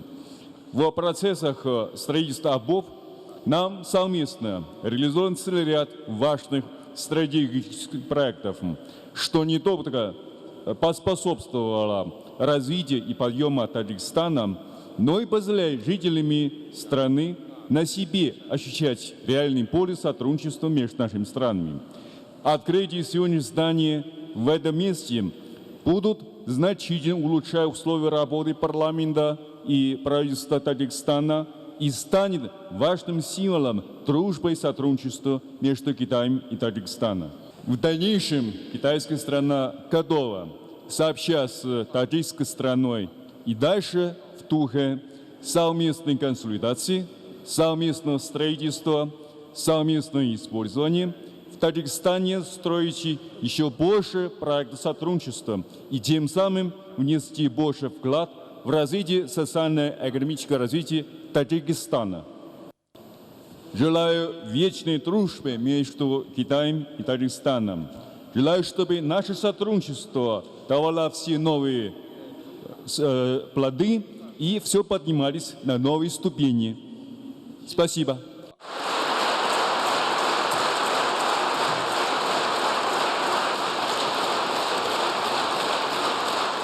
محترم رئیس جمهوری مردمی چین، دوست گرامی سی جینپین، مهمانان عزیز، حاضرین گرامی، با کمال قناعتمندی میخواهم یادآور شوم که 5 سال مقدم ما با رئیس جمهوری مردمی چین محترم سی جینپین در دایره سفر دولتیشان از روی لایحه مجموعه بناهای مجلس عالی و حکومت جمهوری تاجیکستان پرده برداشته بودیم. باعث فرامندی زیاد است که ما امروز در مراسم افتتاح این بناهای محتشم حضور داریم. بنیاد مجموعه بناهای مذکور که نمای آنها با استفاده عنصرها و نقش و نگار ملی صنعت بلند معماری معاصر و اسلوب خاص از جانب ساختمانچیان جمهوری مردمی چین ساخته شدند در دایره همکاری سودمند تاجیکستان و چین در اساس دستگیری بی‌غرضانه مالیوی این کشور دوست و همسایه بزرگ ما عملی گردید. دوستان گرامی، امروز روز بسیار تاریخی است در همکاری های ما و جمهوری مردمی چین. میدانید چی؟ اولش این که امروز روز 10 سالگی اولین سفر دولتی به جمهوری تاجیکستان دوست گرامی من رئیس جمهوری مردمی چین به تاجیکستان یعنی یوبیله است و این تحفه بالای این تحفه بهترین است. بهترین اینا بر حرفهای زرین نوشته می شوند در تاریخ هر دو کشور. عصرها هزارها میگذرند این فراموش نمیشود از یاد مردمان مایشون. در این بناهای زمانهایی برای فعالیت دو مقامات کلیدی حاکمیت دولتی صاحب استقلال ما مجلس عالی و حکومت جمهوری تاجیکستان شرایط بهترین کاری فراهم آورده شده است. همه وکیلان، هیئت کارمندان مقامات قانونگذاری و حاکمیت اجرایی کشور را به این مناسبت خاطرمان تبریک میگویم.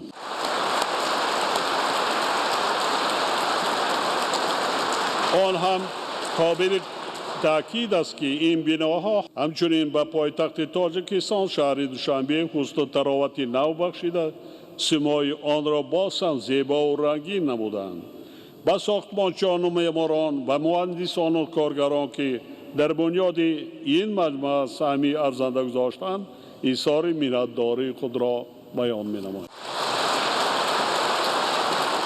محترم جناب رئیس، ما چنین می‌شماریم که این مجموعه بناهای با دستگیری بی‌واسطه شخصا شما بنیاد گردیده همچون رمزی دوستی پایدار، روحیه رفاقت و مناسبت‌های نیکی همجواری مردمان تاجیکستان و چین را انعکاس می‌کند. وکیلان محترم، شما وکیلان تاریخی شدید.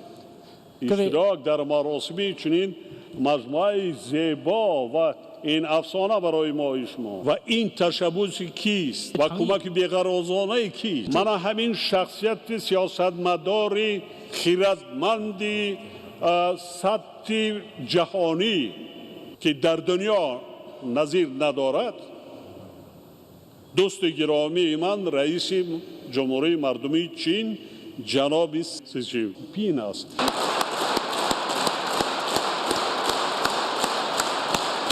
با استفاده از فرصتی مناسب به دوست عزیزم رئیس جمهوری مردمی چین محترم سی جینپینگ از نام مردم تاجیکستان وکیلان پارلمان هیئت حکومت کشور و از نام خودم برای دستگیری های دائمی از روند رشد و پیشرفت دولت صاحب اختیار تاجیکستان و سهم مؤثر در بنیاد مجموعه بناهای مجلس عالی و حکومت جمهوری تاجیکستان صمیمانه اظهار منتداری بیان می‌نمایم.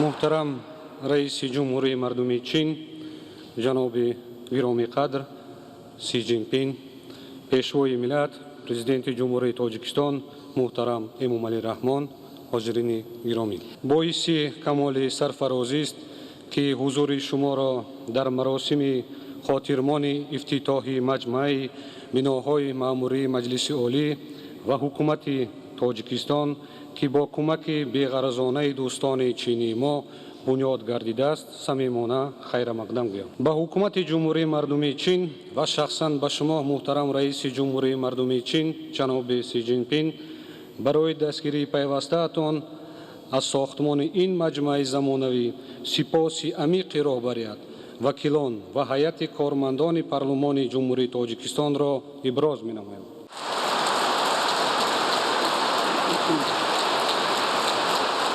بنای پارلمان که در آن تمام شرایط ضروری برای کار و فعالیت وکیلان و کارمندان فراهم آورده شده است با طرح ناتکرار معماریش симои пойтахти давлати соҳиби истиқлоли мо шаҳри Душанберо зебову таровати бештар мебахшад. Он боз як рамзи дӯстии абадӣ, ҳусни ҳамҷаворӣ, эътимоду эҳтиром ва дастгирии ҳамдигарии кишварҳои мо дар роҳи рушди муштарак мебошанд. мо мусоидату дастгирии доимии дӯстони чинӣ ва шахсан шуморо, муҳтарам ҷаноби раиси ҷумҳурии мардумии Чин, дар татбиқи лоиҳаҳои калонмиқёси иқтисодиву иҷтимоӣ дар ҷумҳурии Тоҷикистон баланд қадр мекунем. аз раванди рушду тавсияи бемайлони шарикии стратегии ҳамаҷонибаи кишварамон бо чини дӯст изҳори қаноатмандӣ менамоем ва ояндаи онро дурахшон мебинем.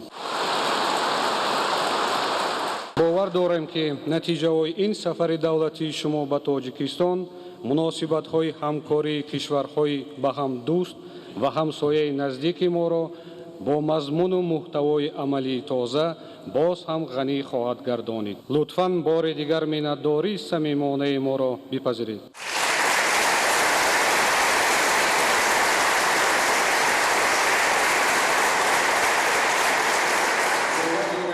сипас сарони давлатҳо муҳтарам Эмомалӣ Раҳмон ва муҳтарам Си Ҷинпин бо шароити корӣ дар бинои парлумони Тоҷикистон шинос шуданд. зимни шиносоӣ ба сарони давлатҳо иттилоъ дода шуд ки дар рафти сохтумон беш аз 1500 коргари маҳаллӣ ва мутахассисони чинӣ аз 5 ширкати сохтмонӣ иштирок карданд. бинои парлумон дар хиёбони Рӯдакӣ бунёд шуда, дар қисми пеши он гулгашт бо фаввораҳо, роҳу пайроҳаҳо бунёд гардидааст. баландии бинои асосӣ 49,7 метр буда бо гунбазаш 70 метрро ташкил медиҳад.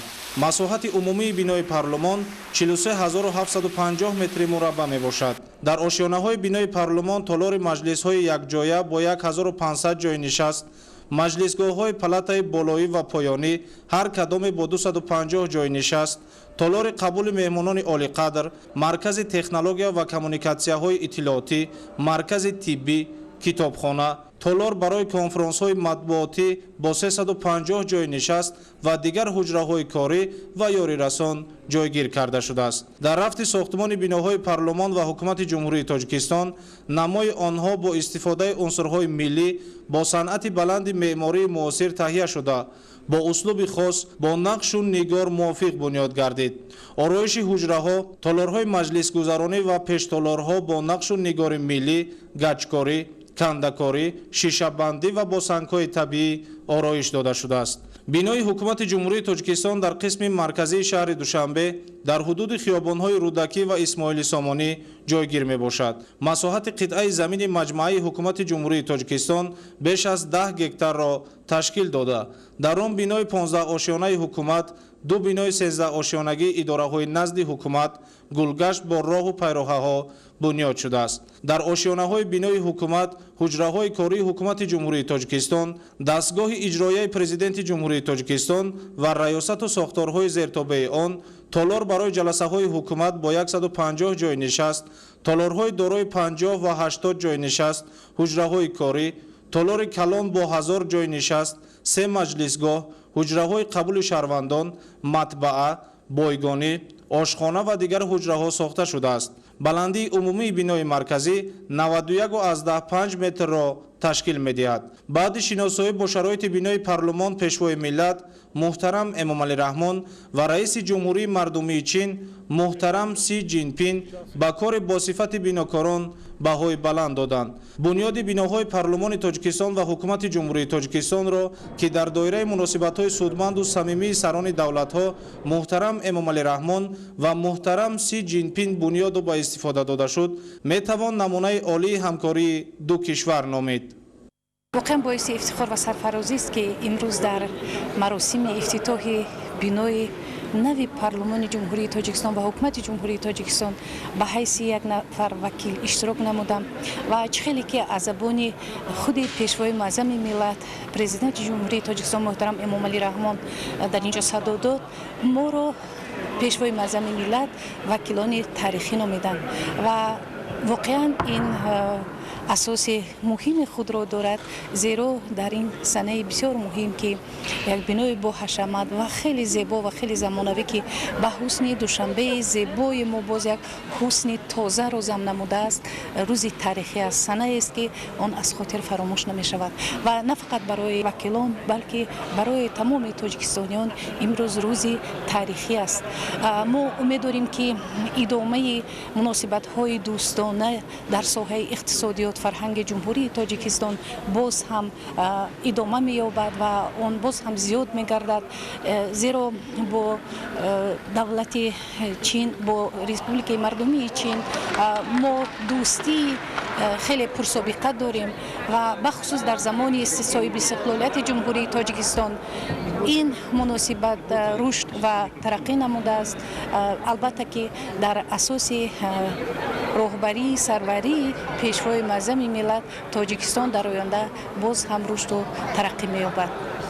باعث تحکیم افتخار ملی و غرور احساس همبستگی میهنی است که امروز در این یک رویداد مظفریت بخش سیاسی، رویداد تاریخ آفرین امروز حضور داریم و به این یک مکانی بر هوا، به این یک تالاری که ما امروز نظر میکنیم، یک بار دیگر شکرانه آن میکنیم که امروز تاجیکستان عزیز ما به حیث یک کشور صاحب استقلال، به حیث یک کشوری که مردمشان مردم سرزمین آزادگان است، مردمشان مردم قوم اصیل است، مردمشان تمدن آفرین است و شهرت جهانی دارد و این تالار از تشبس‌های بی‌نظیر و شایسته اساسگزار صلح و وحدت ملی پیشوای ملت محترم امام علی رحمان گواهی میدهد که امروز مزعم امین ابتکارات های شایسته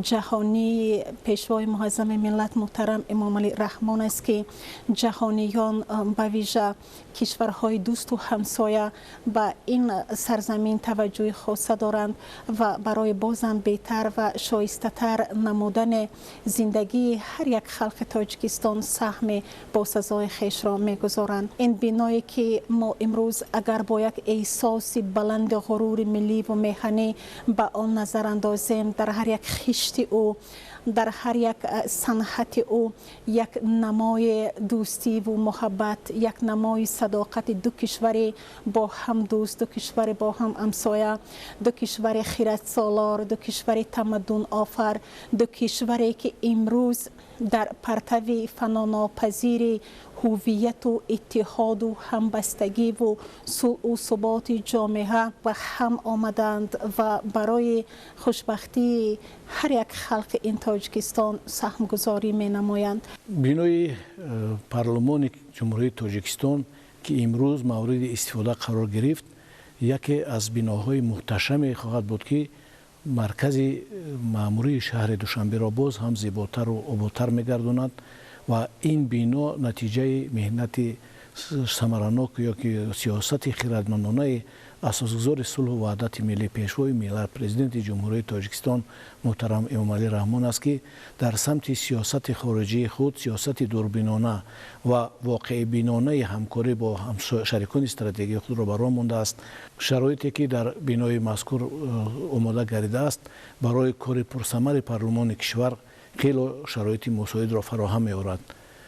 بنای تالاری که ما امروز در آن قرار داریم، تالار جلسه های یک جایه مجلس ملی و مجلس نمایندگان مجلس عالی جمهوری تاجیکستان میباشد که در آن مسئله های مهمی دولتی قبول خواهند شد.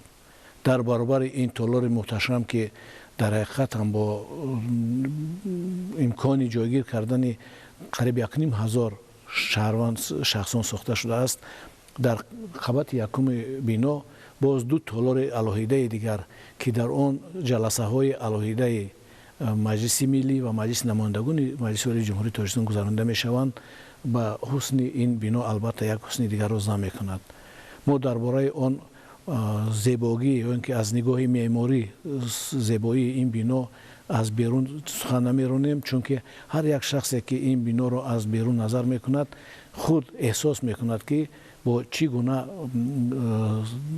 گلکاری استاهای هم چینی و هم تاجیک ساخته شدند. خیلی خرسند هستیم که امروز ما هم در افتتاحیه بینای دو بینای کلیدی در جمهوری تاجیکستان، بینای پارلمان جمهوری تاجیکستان، مجلس عالی و بینای حکومت جمهوری تاجیکستان شرکت ورزیدیم و دو شخصیت بزرگ تاریخی که امروز با ما در رو برای ما نشسته با ما صحبت دوستانه داشتند، بی‌غرضانه داشتند.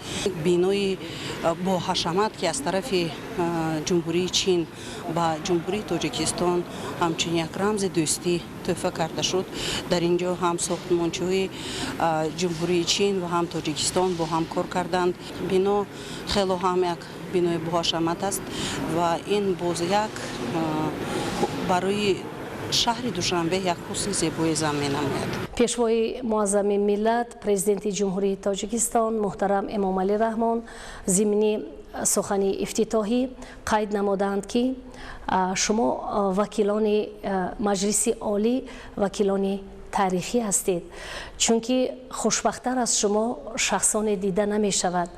در افتتاح این بینای تاریخی امروز شرکتی بسیار وسیع و گسترده دارید و این از هر یک نفر شما باز یک مسئولیتی بلندی کاری را تقاضا می کند تا که زیادتر و زیادتر با یک مهنتی بسیار صادقانه بهر ملت و دولت خیش خدمت شایسته داشته باشید و این گفته های پیشوای معظم ملت هر یک وکیل مجلس نمایندگان مجلس عالی جمهوری تاجیکستان و همه کارمندانی که در این مقام عالی قانونگذار کار و فعالیت میکنند باز یک بار دیگر از هر یک نفر ما مسئولیتی بلند را تقاضا می نمایند که تا اینکه ما در پیشبرد کار و فعالیت همه روزه خود در پیشرفت فعالیتمون باز یک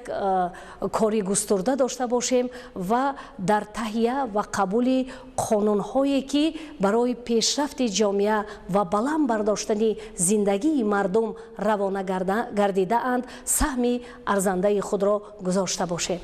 ضمن سخنرانی در نزد اشتراکداران چهاربینی سرور دولت محترم امامعلی رحمان وکیلان مجلس عالی و هیئت کارمندان حکومت جمهوری تاجیکستان را به این مناسبت خاطرمان تبریک گفته از تاریخ آغاز بنیاد انشاءات نو یادآور شدند. تاکید گردید که ساختمان مجموعه بیناهای مذکور که نمای آنها با استفاده عنصرها و نقش و نگار ملی، صنعت بلند معماری معاصر و اسلوب خاص بنیاد شده است، در دایره همکاری سودمند تاجیکستان و چین در اساس دستگیری بی‌غرضانه مالیوی این کشور دوست و همسایه بزرگ ما عملی شد. پیشوای ملت محترم امامعلی رحمان اظهار داشتند که در بناهای زمانوی برای فعالیت دو مقامات کلیدی حاکمیت دولتی کشور ما مجلس عالی و حکومت جمهوری تاجیکستان شرایط بهترین کاری فراهم آورده شده است. سرور دولت تاکید نمودند که این بناها با پایتخت تاجیکستان شهر دوشنبه حسن و تراوت نو بخشیده سیمای آن را باز هم زیبا و رنگین می نماید. پیشوای ملت محترم امامعلی رحمان با صفت کارهای بنیادی بهای بلند داده و بناکاران و معماران و مهندسان و کارگران که در ساختمان مجموعه سهم ارزنده گذاشتند اظهار منتداری نمودند. پرزیدنت کشور ابراز داشتند که این مجموعه بناهای با دستگیری محترم سی جین پین بنیاد گردیده دوستی پایدار، روحیه رفاقت و مناسبت‌های نیک همسایگی مردمان تاجیکستان و چین را انعکاس می‌کند. در فراورد سخنرانی پیشوای ملت محترم امامعلی رحمان بار دیگر با رئیس جمهوری مردمی چین محترم سی جین پین برای دستگیری‌های دائمی از روند رشد و پیشرفت دولت صاحب اختیار تاجیکستان و سهم مؤثر در بنیاد مجموعه بناهای مجلس عالی و حکومت جمهوری تاجیکستان صمیمانه اظهار منتداری نمودند. در مراسم افتتاح رسمی بناهای با حشمت پارلمان و حکومت جمهوری تاجیکستان همچنین رئیس مجلس ملی مجلس عالی جمهوری تاجیکستان رئیس شهر دوشنبه محترم رستم امامعلی سخنرانی نموده حاضرین و مردم کشور را با این رویداد خاطرمان تاریخی تبریک و تهنیت گفتند و با رئیس جمهوری مردمی چین محترم سی جین پین و مردم همسایه کشور بزرگ برای این کمک پرارزش بی‌غرضانه عرض سپاس و قدردانی نمودند. سپس سران دولت ها محترم امامعلی رحمان و محترم سی جین پین با شرایط کاری در بینای پارلمان تاجیکستان شناس شدند. ضمن شناسایی به سران دولت‌ها اطلاع داده شد که در رفت ساختمان بیش از 1500 کارگر محلی و متخصصان چینی از 5 شرکت ساختمانی اشتراک کردند. بینای پارلمان در خیابان رودکی بنیاد شده. در قسم پیش آن گلگشت با فواره‌ها، راه و پیراهه‌ها بنیاد گردیده است. بلندی بینای اساسی 49.7 متر بوده، با گنبدش 70 متر را تشکیل می‌دهد. مساحت عمومی بینای پارلمان 43750 متر مربع میباشد. در آشیانه‌های بینای پارلمان تالار مجلس‌های یکجایه با 1500 جای نشست، مجلسگاه‌های پلاتای بالایی و پایانی هر کدام با 250 جای نشست، تالار قبول مهمانان عالی قدر، مرکز تکنولوژیا و کمونیکاسیون‌های اطلاعاتی، مرکز طبی، کتابخانه، تالار برای کنفرانس‌های مطبوعاتی با 350 جای نشست و دیگر حجره‌های کاری و یاری رسان جایگیر کرده شده است. در رفت ساختمان بیناهای پارلمان و حکومت جمهوری تاجیکستان نمای آنها با استفاده عنصرهای ملی با صنعت بلند معماری معاصر تهیه شده، با اسلوب خاص با نقش و نگار موافق بنیاد گردید. آرایش حجره‌ها، تالارهای مجلس گذرانی و پیشتالارها با نقش و نگار ملی، گچکاری، کندکاری، شیشه بندی و با سنگ‌های طبیعی آرایش داده شده است. بینای حکومت جمهوری تاجیکستان در قسم مرکزی شهر دوشنبه در حدود خیابان‌های رودکی و اسماعیل سامانی جایگیر میباشد. مساحت قطعه زمین مجموعه حکومت جمهوری تاجیکستان بیش از 10 گکتار را تشکیل داده. در آن بینای 15 آشیانه حکومت، 2 بینای 13 آشیانگی اداره‌های نزد حکومت، گلگشت با راه و پیراهه‌ها بنیاد شده است. در آشیانه‌های بینای حکومت، حجره‌های کاری حکومت جمهوری تاجیکستان، دستگاه اجرایی پرزیدنت جمهوری تاجیکستان و ریاست و ساختارهای زیرتابع آن، تالار برای جلسه‌های حکومت با 150 جای نشست، تالارهای دارای 50 و 80 جای نشست، حجره‌های کاری، تالار کلان با 1000 جای نشست، 3 مجلسگاه، حجره‌های قبول شهروندان، مطبعه، بایگانی، آشخانه و دیگر حجره‌ها ساخته شده است. بلندی عمومی بینای مرکزی 91.5 متر را تشکیل می‌دهد. بعد شناسایی با شرایط بینای پارلمان پیشوای ملت محترم امامعلی رحمان و رئیس جمهوری مردمی چین محترم سی جینپین با کار با صفت بیناکاران بهای بلند دادند. بنیاد بیناهای پارلمان تاجیکستان و حکومت جمهوری تاجیکستان را که در دایره مناسبت‌های سودمند و صمیمی سران دولت‌ها محترم امامعلی رحمان و محترم سی جینپین بنیاد و با استفاده داده شد، میتوان نمونه عالی همکاری دو کشور نامید. واقعا باعث افتخار و سرفرازی است که امروز در مراسم افتتاح بینای نوی پارلمان جمهوری تاجیکستان و حکومت جمهوری تاجیکستان به حیث یک نفر وکیل اشتراک نمودم و خیلی که از زبان خود پیشوای معظم ملت پرزیدنت جمهوری تاجیکستان محترم امامعلی رحمان در اینجا صدا داد، ما رو پیشوای معظم ملت وکیلان تاریخی نامیدند و واقعا این اساس مهم خود را دارد، زیرا در این سنه بسیار مهم که یک بینای با حشمت و خیلی زیبا و خیلی زمانوی که به حسن دوشنبه زیبای ما باز یک حسن تازه را ضم نموده است، روزی تاریخی است، سنه است که آن از خاطر فراموش نمی شود و نه فقط برای وکیلان بلکه برای تمام تاجیکستانیان امروز روزی تاریخی است.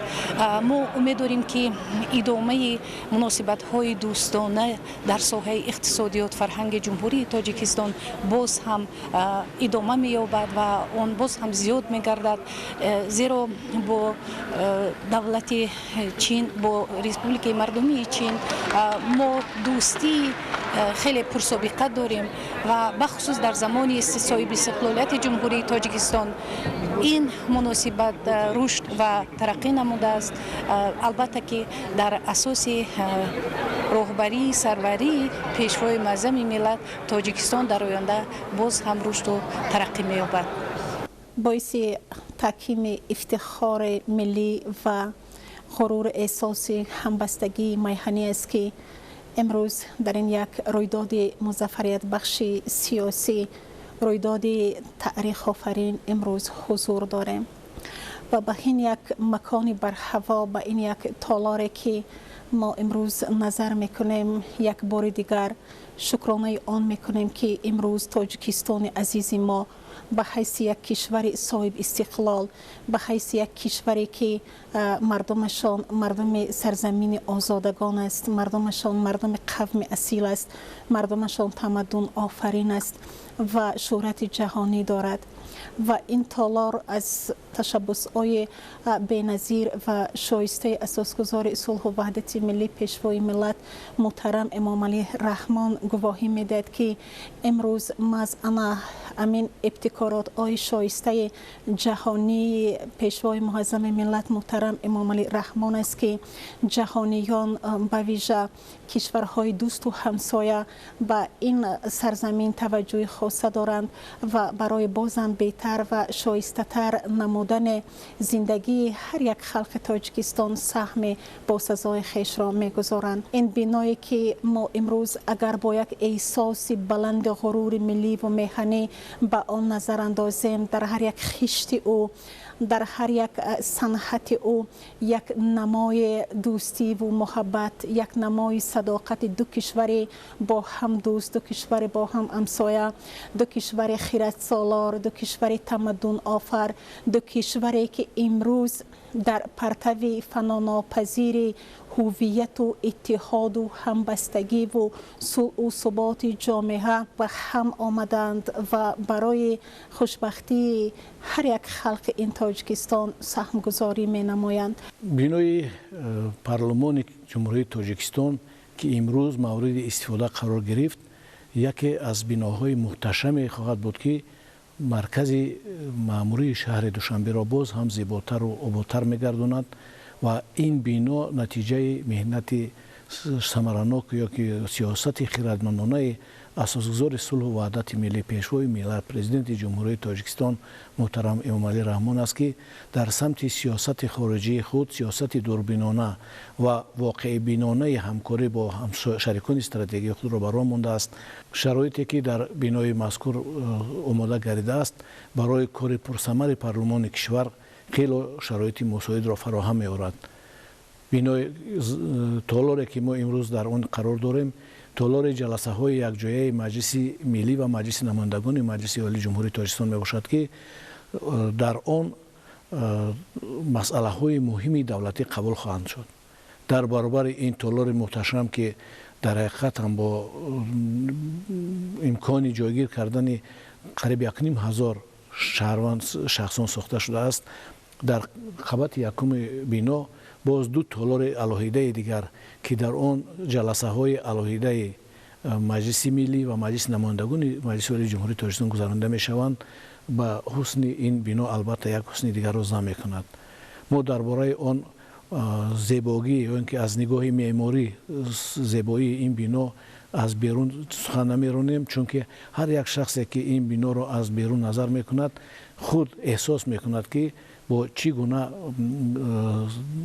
گلکاری استاهای هم چینی و هم تاجیک ساخته شدند. خیلی خرسند هستیم که امروز ما هم در افتتاحیه بینای دو بینای کلیدی در جمهوری تاجیکستان، این بینای پارلمان جمهوری تاجیکستان مجلس عالی و بینای حکومت جمهوری تاجیکستان شرکت ورزیدیم و دو شخصیت بزرگ تاریخی که امروز با ما در رو برای ما نشسته با ما صحبت دوستانه داشتند، بی‌غرضانه داشتند. بینای با حشمت که از طرف جمهوری چین و جمهوری تاجیکستان همچنین یک رمز دوستی تحفه کرده شد. در اینجا هم ساختمانچه‌های جمهوری چین و هم تاجیکستان با هم کار کردند. بینا خیلی هم یک بینای با حشمت است و این باز یک برای شهر دوشنبه یک حسن زیبایی زمین نماید. پیشوای معظم ملت پرزیدنت جمهوری تاجیکستان محترم امام علی رحمان ضمن سخن افتتاحی قید نمودند که شما وکیلان مجلس عالی وکیلان تاریخی هستید، چون که خوشبخت‌تر از شما شخصان دیده نمی شود. در افتتاح این бинои тарихӣ имрӯз ширкати бисёр васеъу густарда доред ва ин аз ҳар як нафари шумо боз як масъулияти баланди кориро тақозо мекунад то ки зиёдтару зиёдтар бо як меҳнати бисёр содиқона баҳри миллату давлати хеш хизмати шоиста дошта бошед ва ин гуфтаҳои пешвои муаззами миллат ҳар як вакили маҷлиси намояндагони маҷлиси олии ҷумҳурии тоҷикистон ва ҳамаи кормандоне ки дар ин мақоми олии қонунгузор кору фаъолият мекунанд боз як бори дигар аз ҳар як нафари мо масъулияти баландро тақозо менамоянд ки то ин ки мо дар пешбурди кору фаъолияти ҳамарӯзаи худ дар пешрафти фаъолиятамон боз як кори густурда дошта бошем ва дар таҳия ва қабули қонунҳое ки барои пешрафти ҷомеа ва баланд бардоштани зиндагии мардум равона гардидаанд саҳми арзандаи худро гузошта бошем. бегоҳии рӯзи 5 июл президенти ҷумҳурии тоҷикистон муҳтарам эмомалӣ раҳмон ба раиси ҷумҳурии мардумии чин муҳтарам Си Ҷинпин ки бо сафари давлатӣ дар тоҷикистон қарор доранд дар қароргоҳи шаҳрии ҳукумати ҷумҳурии тоҷикистон зиёфати ғайрирасмӣ оростанд ки бо самимияти хосаш ба як маҳфили шоми дӯстӣ табдил ёфт. шоми дӯстӣ ба истиқболи меҳмони олимақом роҳбари ҳамсоякишвари бузурги тоҷикистон Си Ҷинпин дар фазои дӯстию бародарӣ ҷараён гирифт. меҳмони олимақом аз меҳмоннавозии хоси тоҷикӣ ки аз ҷониби сарвари давлати тоҷикистон муҳтарам Эмомалӣ Раҳмон зоҳир гардид басо шоду мамнун шуданд. роҳбари кишвари ҳамсояи бузурги тоҷикистон муҳтарам Си Ҷинпин бо намоиши маҳсулоти тару тозаи кишоварзӣ ва таомҳои миллӣ ки дар деҳкадаи Бӯстонсаро омода шуда буд шинос гардида таассуроти нек бардоштанд.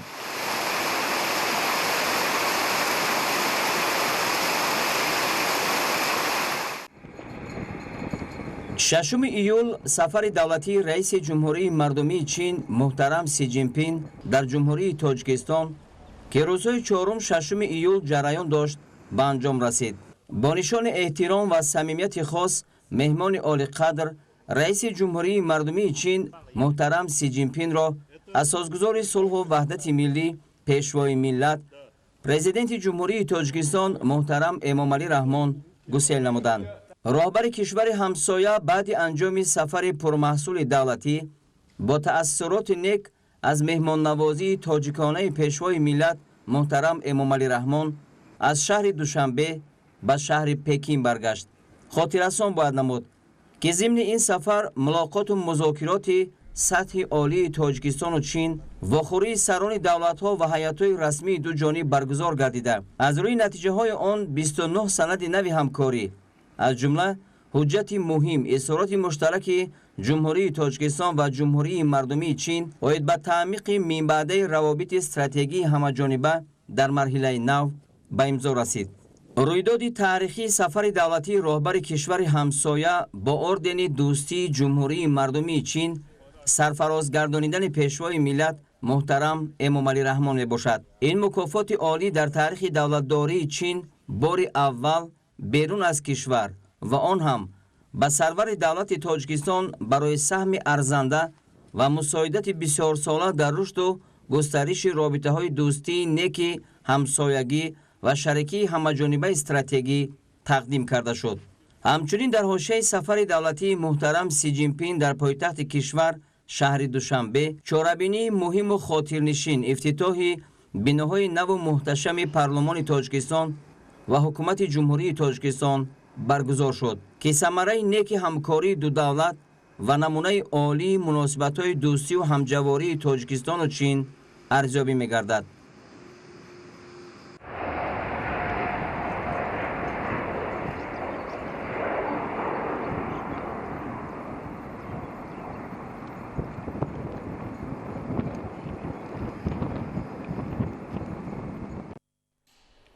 برنامه اخبار ادامه می‌دهیم. امروز در شهر بوستان ولایت سوخت ملاقات نوبتی همرئیسان هیئت‌های حکومتی جمهوری تاجیکستان و جمهوری قرقیزستان اوید به دلیمیتاسیا و دیمارکاسیای سرحد دولتی جمهوری تاجیکستان و جمهوری قرقیزستان سیمومین یتیموف و قمچیبک تشریف برگزار گردید. گزارش در این خصوص. 6 июли соли 2024 дар шаҳри Бӯстони вилояти Соғди Ҷумҳурии Тоҷикистон мулоқоти навбатии ҳамраисони ҳайатҳои ҳукуматии Ҷумҳурии Тоҷикистон ва Ҷумҳурии Қирғизистон оид ба делимитатсия ва демаркатсияи сарҳади давлатии Тоҷикистон ва Ятимов ва Қамчибек ташриф баргузор гардид. Зимни мулоқот роҳбарони ҳайатҳои ҳукуматии Ҷумҳурии Тоҷикистон ва Ҷумҳурии Қирғизистон масъалаи делимитатсияи сарҳади давлатии Тоҷикистону Қирғизистонро дар қитъаҳои боқимонда муҳокима намуданд.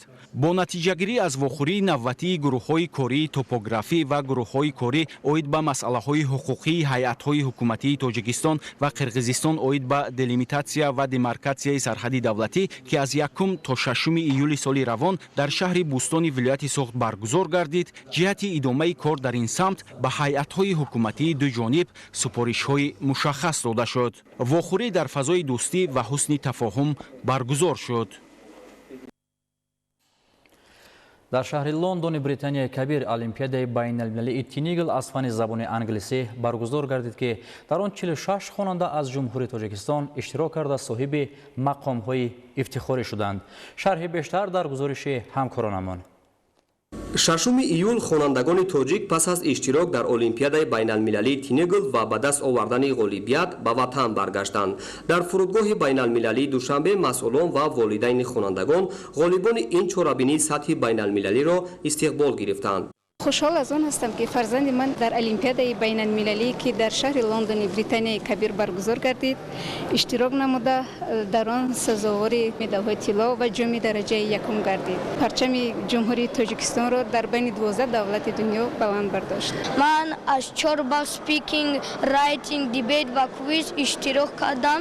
من صاحب 2 مدال طلا و جام یکم شدم. مینداری خود را میرسانم به پرزیدنت کشور محترم جناب علی امامعلی رحمان که با ما شرایط‌ها مهیا کردم. 41 нафар аз муассисаҳои таълимии ҷумҳурӣ дар олимпиадаҳои сатҳи байналмилалӣ ки аз 23 то 30 июни соли ҷорӣ дар шаҳри Лондони шоҳигарии Британияи Кабир доир шуд, иштирок карда бо гирифтани ҷойҳои намоён Тоҷикистонро муаррифӣ намуданд.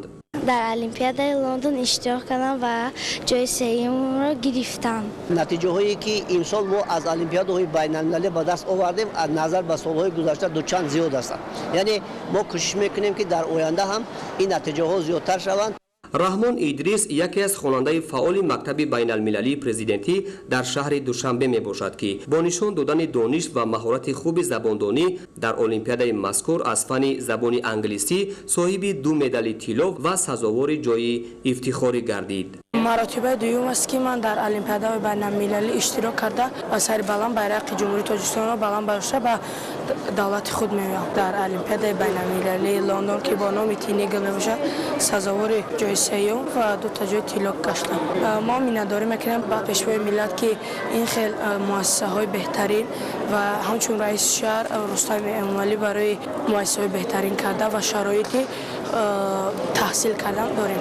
ёдовар мешавем ки олимпиадаи байналмилалии тинигл тӯли 8 рӯз аз рӯи 3 категорияи синусолӣ ва 2 номинатсия доир гардида дар он хонандагони синфҳои 3 ва 11 аз 12 давлати дунё иштирок намуданд. бунёди муассисаҳои муосири таълимӣ ва таъмини шароити беҳтарини таҳсил дар онҳо аз ҳадафҳои меҳварӣ маҳсуб ёфта дар ин самт бо таваҷҷӯҳ ва дастгириҳои асосгузори сулҳу ваҳдати миллӣ пешвои миллат президенти ҷумҳурии Тоҷикистон муҳтарам Эмомалӣ Раҳмон баҳри ҳавасманд намудани хонандагони муассисаҳои таълимӣ пайваста тадбирҳои зарурӣ амалӣ карда мешавад. натиҷа ҳамин аст ки хонандагони тоҷик бо истифода аз шароити замонавӣ ва аз худ кардани донишҳои муосир инчунин омӯзиши забонҳои хориҷӣ дар бонуфузтарин олимпиадаҳои сатҳи байналмилалӣ иштирок намуда бо гирифтани ҷойҳои намоён парчами миллиро боло бардошта Тоҷикистонро дар хориҷи кишвар муаррифӣ менамоянд.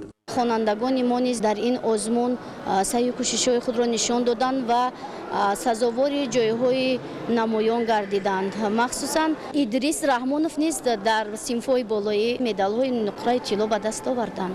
Мактаби мо сазовори 4 медали тилло ва зиёда аз 8 медали нуқра ва медалҳои биринҷӣ гардиданд. дар олимпиадаи байналмилалии тинигл хонандагони тоҷик аз рӯи номинатсияи малакаҳои қабулкунӣ 1 нафар сазовори ҷойи якум, 12 нафар ҷойи дуюм, 12 нафар ҷойи сеюм ва дар номинатсияи малакаҳои истеҳсолӣ яъне гуфтугӯӣ ва маҳорати навиштан бошад 2 нафар сазовори ҷойи якум, 5 нафар ҷойи дуюм, 9 нафар ҷойи сеюм. дар маҷмӯъ толибилмони тоҷик дар ин олимпиадаи сатҳи ҷаҳонӣ 41 ҷойи ифтихориро соҳиб гашта низоми таҳсили тоҷикистонро дар хориҷи кишвар муаррифӣ намуданд. дар ин олимпиадаи берун аз давлат олимпиадаи тинигр ки дар Лондон шуд, ман сазовори ҷойи сеюм ва дуюм шудам ва ман пеш дар олимпиадаҳои бисёр ҷо гирифтам, дар олимпиадаҳои ҷумҳуриявӣ, ноҳиявӣ ва шаҳрӣ. тинигл олимпиадаи сатҳи миёна буда ҳамасола дар кишварҳои гуногун аз ҷумла шоҳигарии Британияи Кабир, Штатҳои Муттаҳидаи Америка ва Малайзия барои дӯстдорони фанни забони англисӣ баргузор мегардад. дар назар аст ки соли 2024 дар ин олимпиада зиёда аз 2140 нафар хонанда аз 846 муассисаи таълимии дунё ва 66 кишвари олам иштирок мекунанд. пирӯзии пайдарпайи хонандагони тоҷик дар олимпиадаҳои байналмилалӣ натиҷаи тадбирандешиҳои пешвои муаззами миллат муҳтарам Эмомалӣ Раҳмон буда ба ҳавасмандӣ ва талоши бештари хонандагони тоҷик ҷиҳати ғолибият дар олимпиадаҳои сатҳи байналмилалӣ замина мегузорад. Зоишои Тағоимрод, Холмаҳмади Давлат, шаҳри Душанбе, Ахбор. امروز در باغ ایرمی شهر دوشنبه دور نهایی آزمون جمهوریوی هنرآموز برگزار گردید. از جریان برگزاری آزمون قمرالدین حسین زاده گزارش می‌دهد.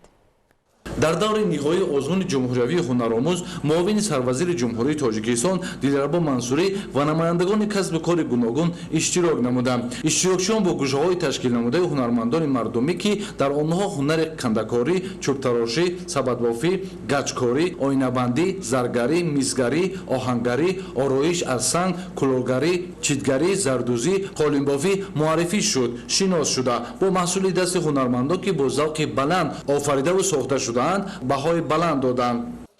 ҳунармандони ноҳияи Тоҷикобод низ дар ин фестивал озмун иштироки фаъолона доранд ва рушди ҳунарҳои мардумӣ дар ноҳияи Тоҷикобод рушд карда истодааст.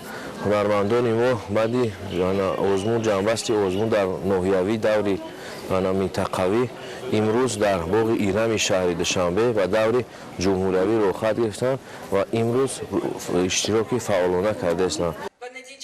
муовини сарвазири мамлакат Дилрабо Мансурӣ иброз дошт ки бо ташаббуси президенти ҷумҳурии Тоҷикистон муҳтарам Эмомалӣ Раҳмон солҳои 2019-2021 солҳои рушди деҳот, сайёҳӣ ва ҳунарҳои мардумӣ эълон гардид. барои ҳунармандони асил эълон гардидани соли рушди деҳот, сайёҳӣ ва ҳунарҳои мардумӣ такони ҷиддӣ бахшид, зеро барои онҳо шароити мусоид фароҳам омад ки ҳунари хешро инкишоф диҳанд, барои бештару хубтар кардани маҳсули дасти хеш кӯшиш намоянд. дар чорабинӣ зикр гардид ки мақсад аз баргузории озмуни ҷумҳуриявии ҳунаромӯз рушди фаъолияти ҳунармандӣ, ҳис ва нигаҳдории мероси ғайримоддии фарҳангӣ, тарбияи ҳисси зебоипарастӣ, хештаншиносӣ, ҳунармандӣ ва ватандӯстӣ, эҳёи анъанаҳои аҷдодӣ, ҳунарҳои мардумӣ ва оммавӣ гардонидани суннатҳои беҳтарини ҳунарҳои мардумӣ, тарғиби таҷрибаи пешқадами ҳунармандони варзида, муаррифии намудҳои гуногуни маҳсулоти ҳунармандӣ ва дастгирию ҳавасмандгардонии ҳунармандон буда, инчунин барои ба шуғл фаро гирифтани аҳолӣ ва беҳтар гардонидани сатҳи зиндагии мардум мусоидат менамояд.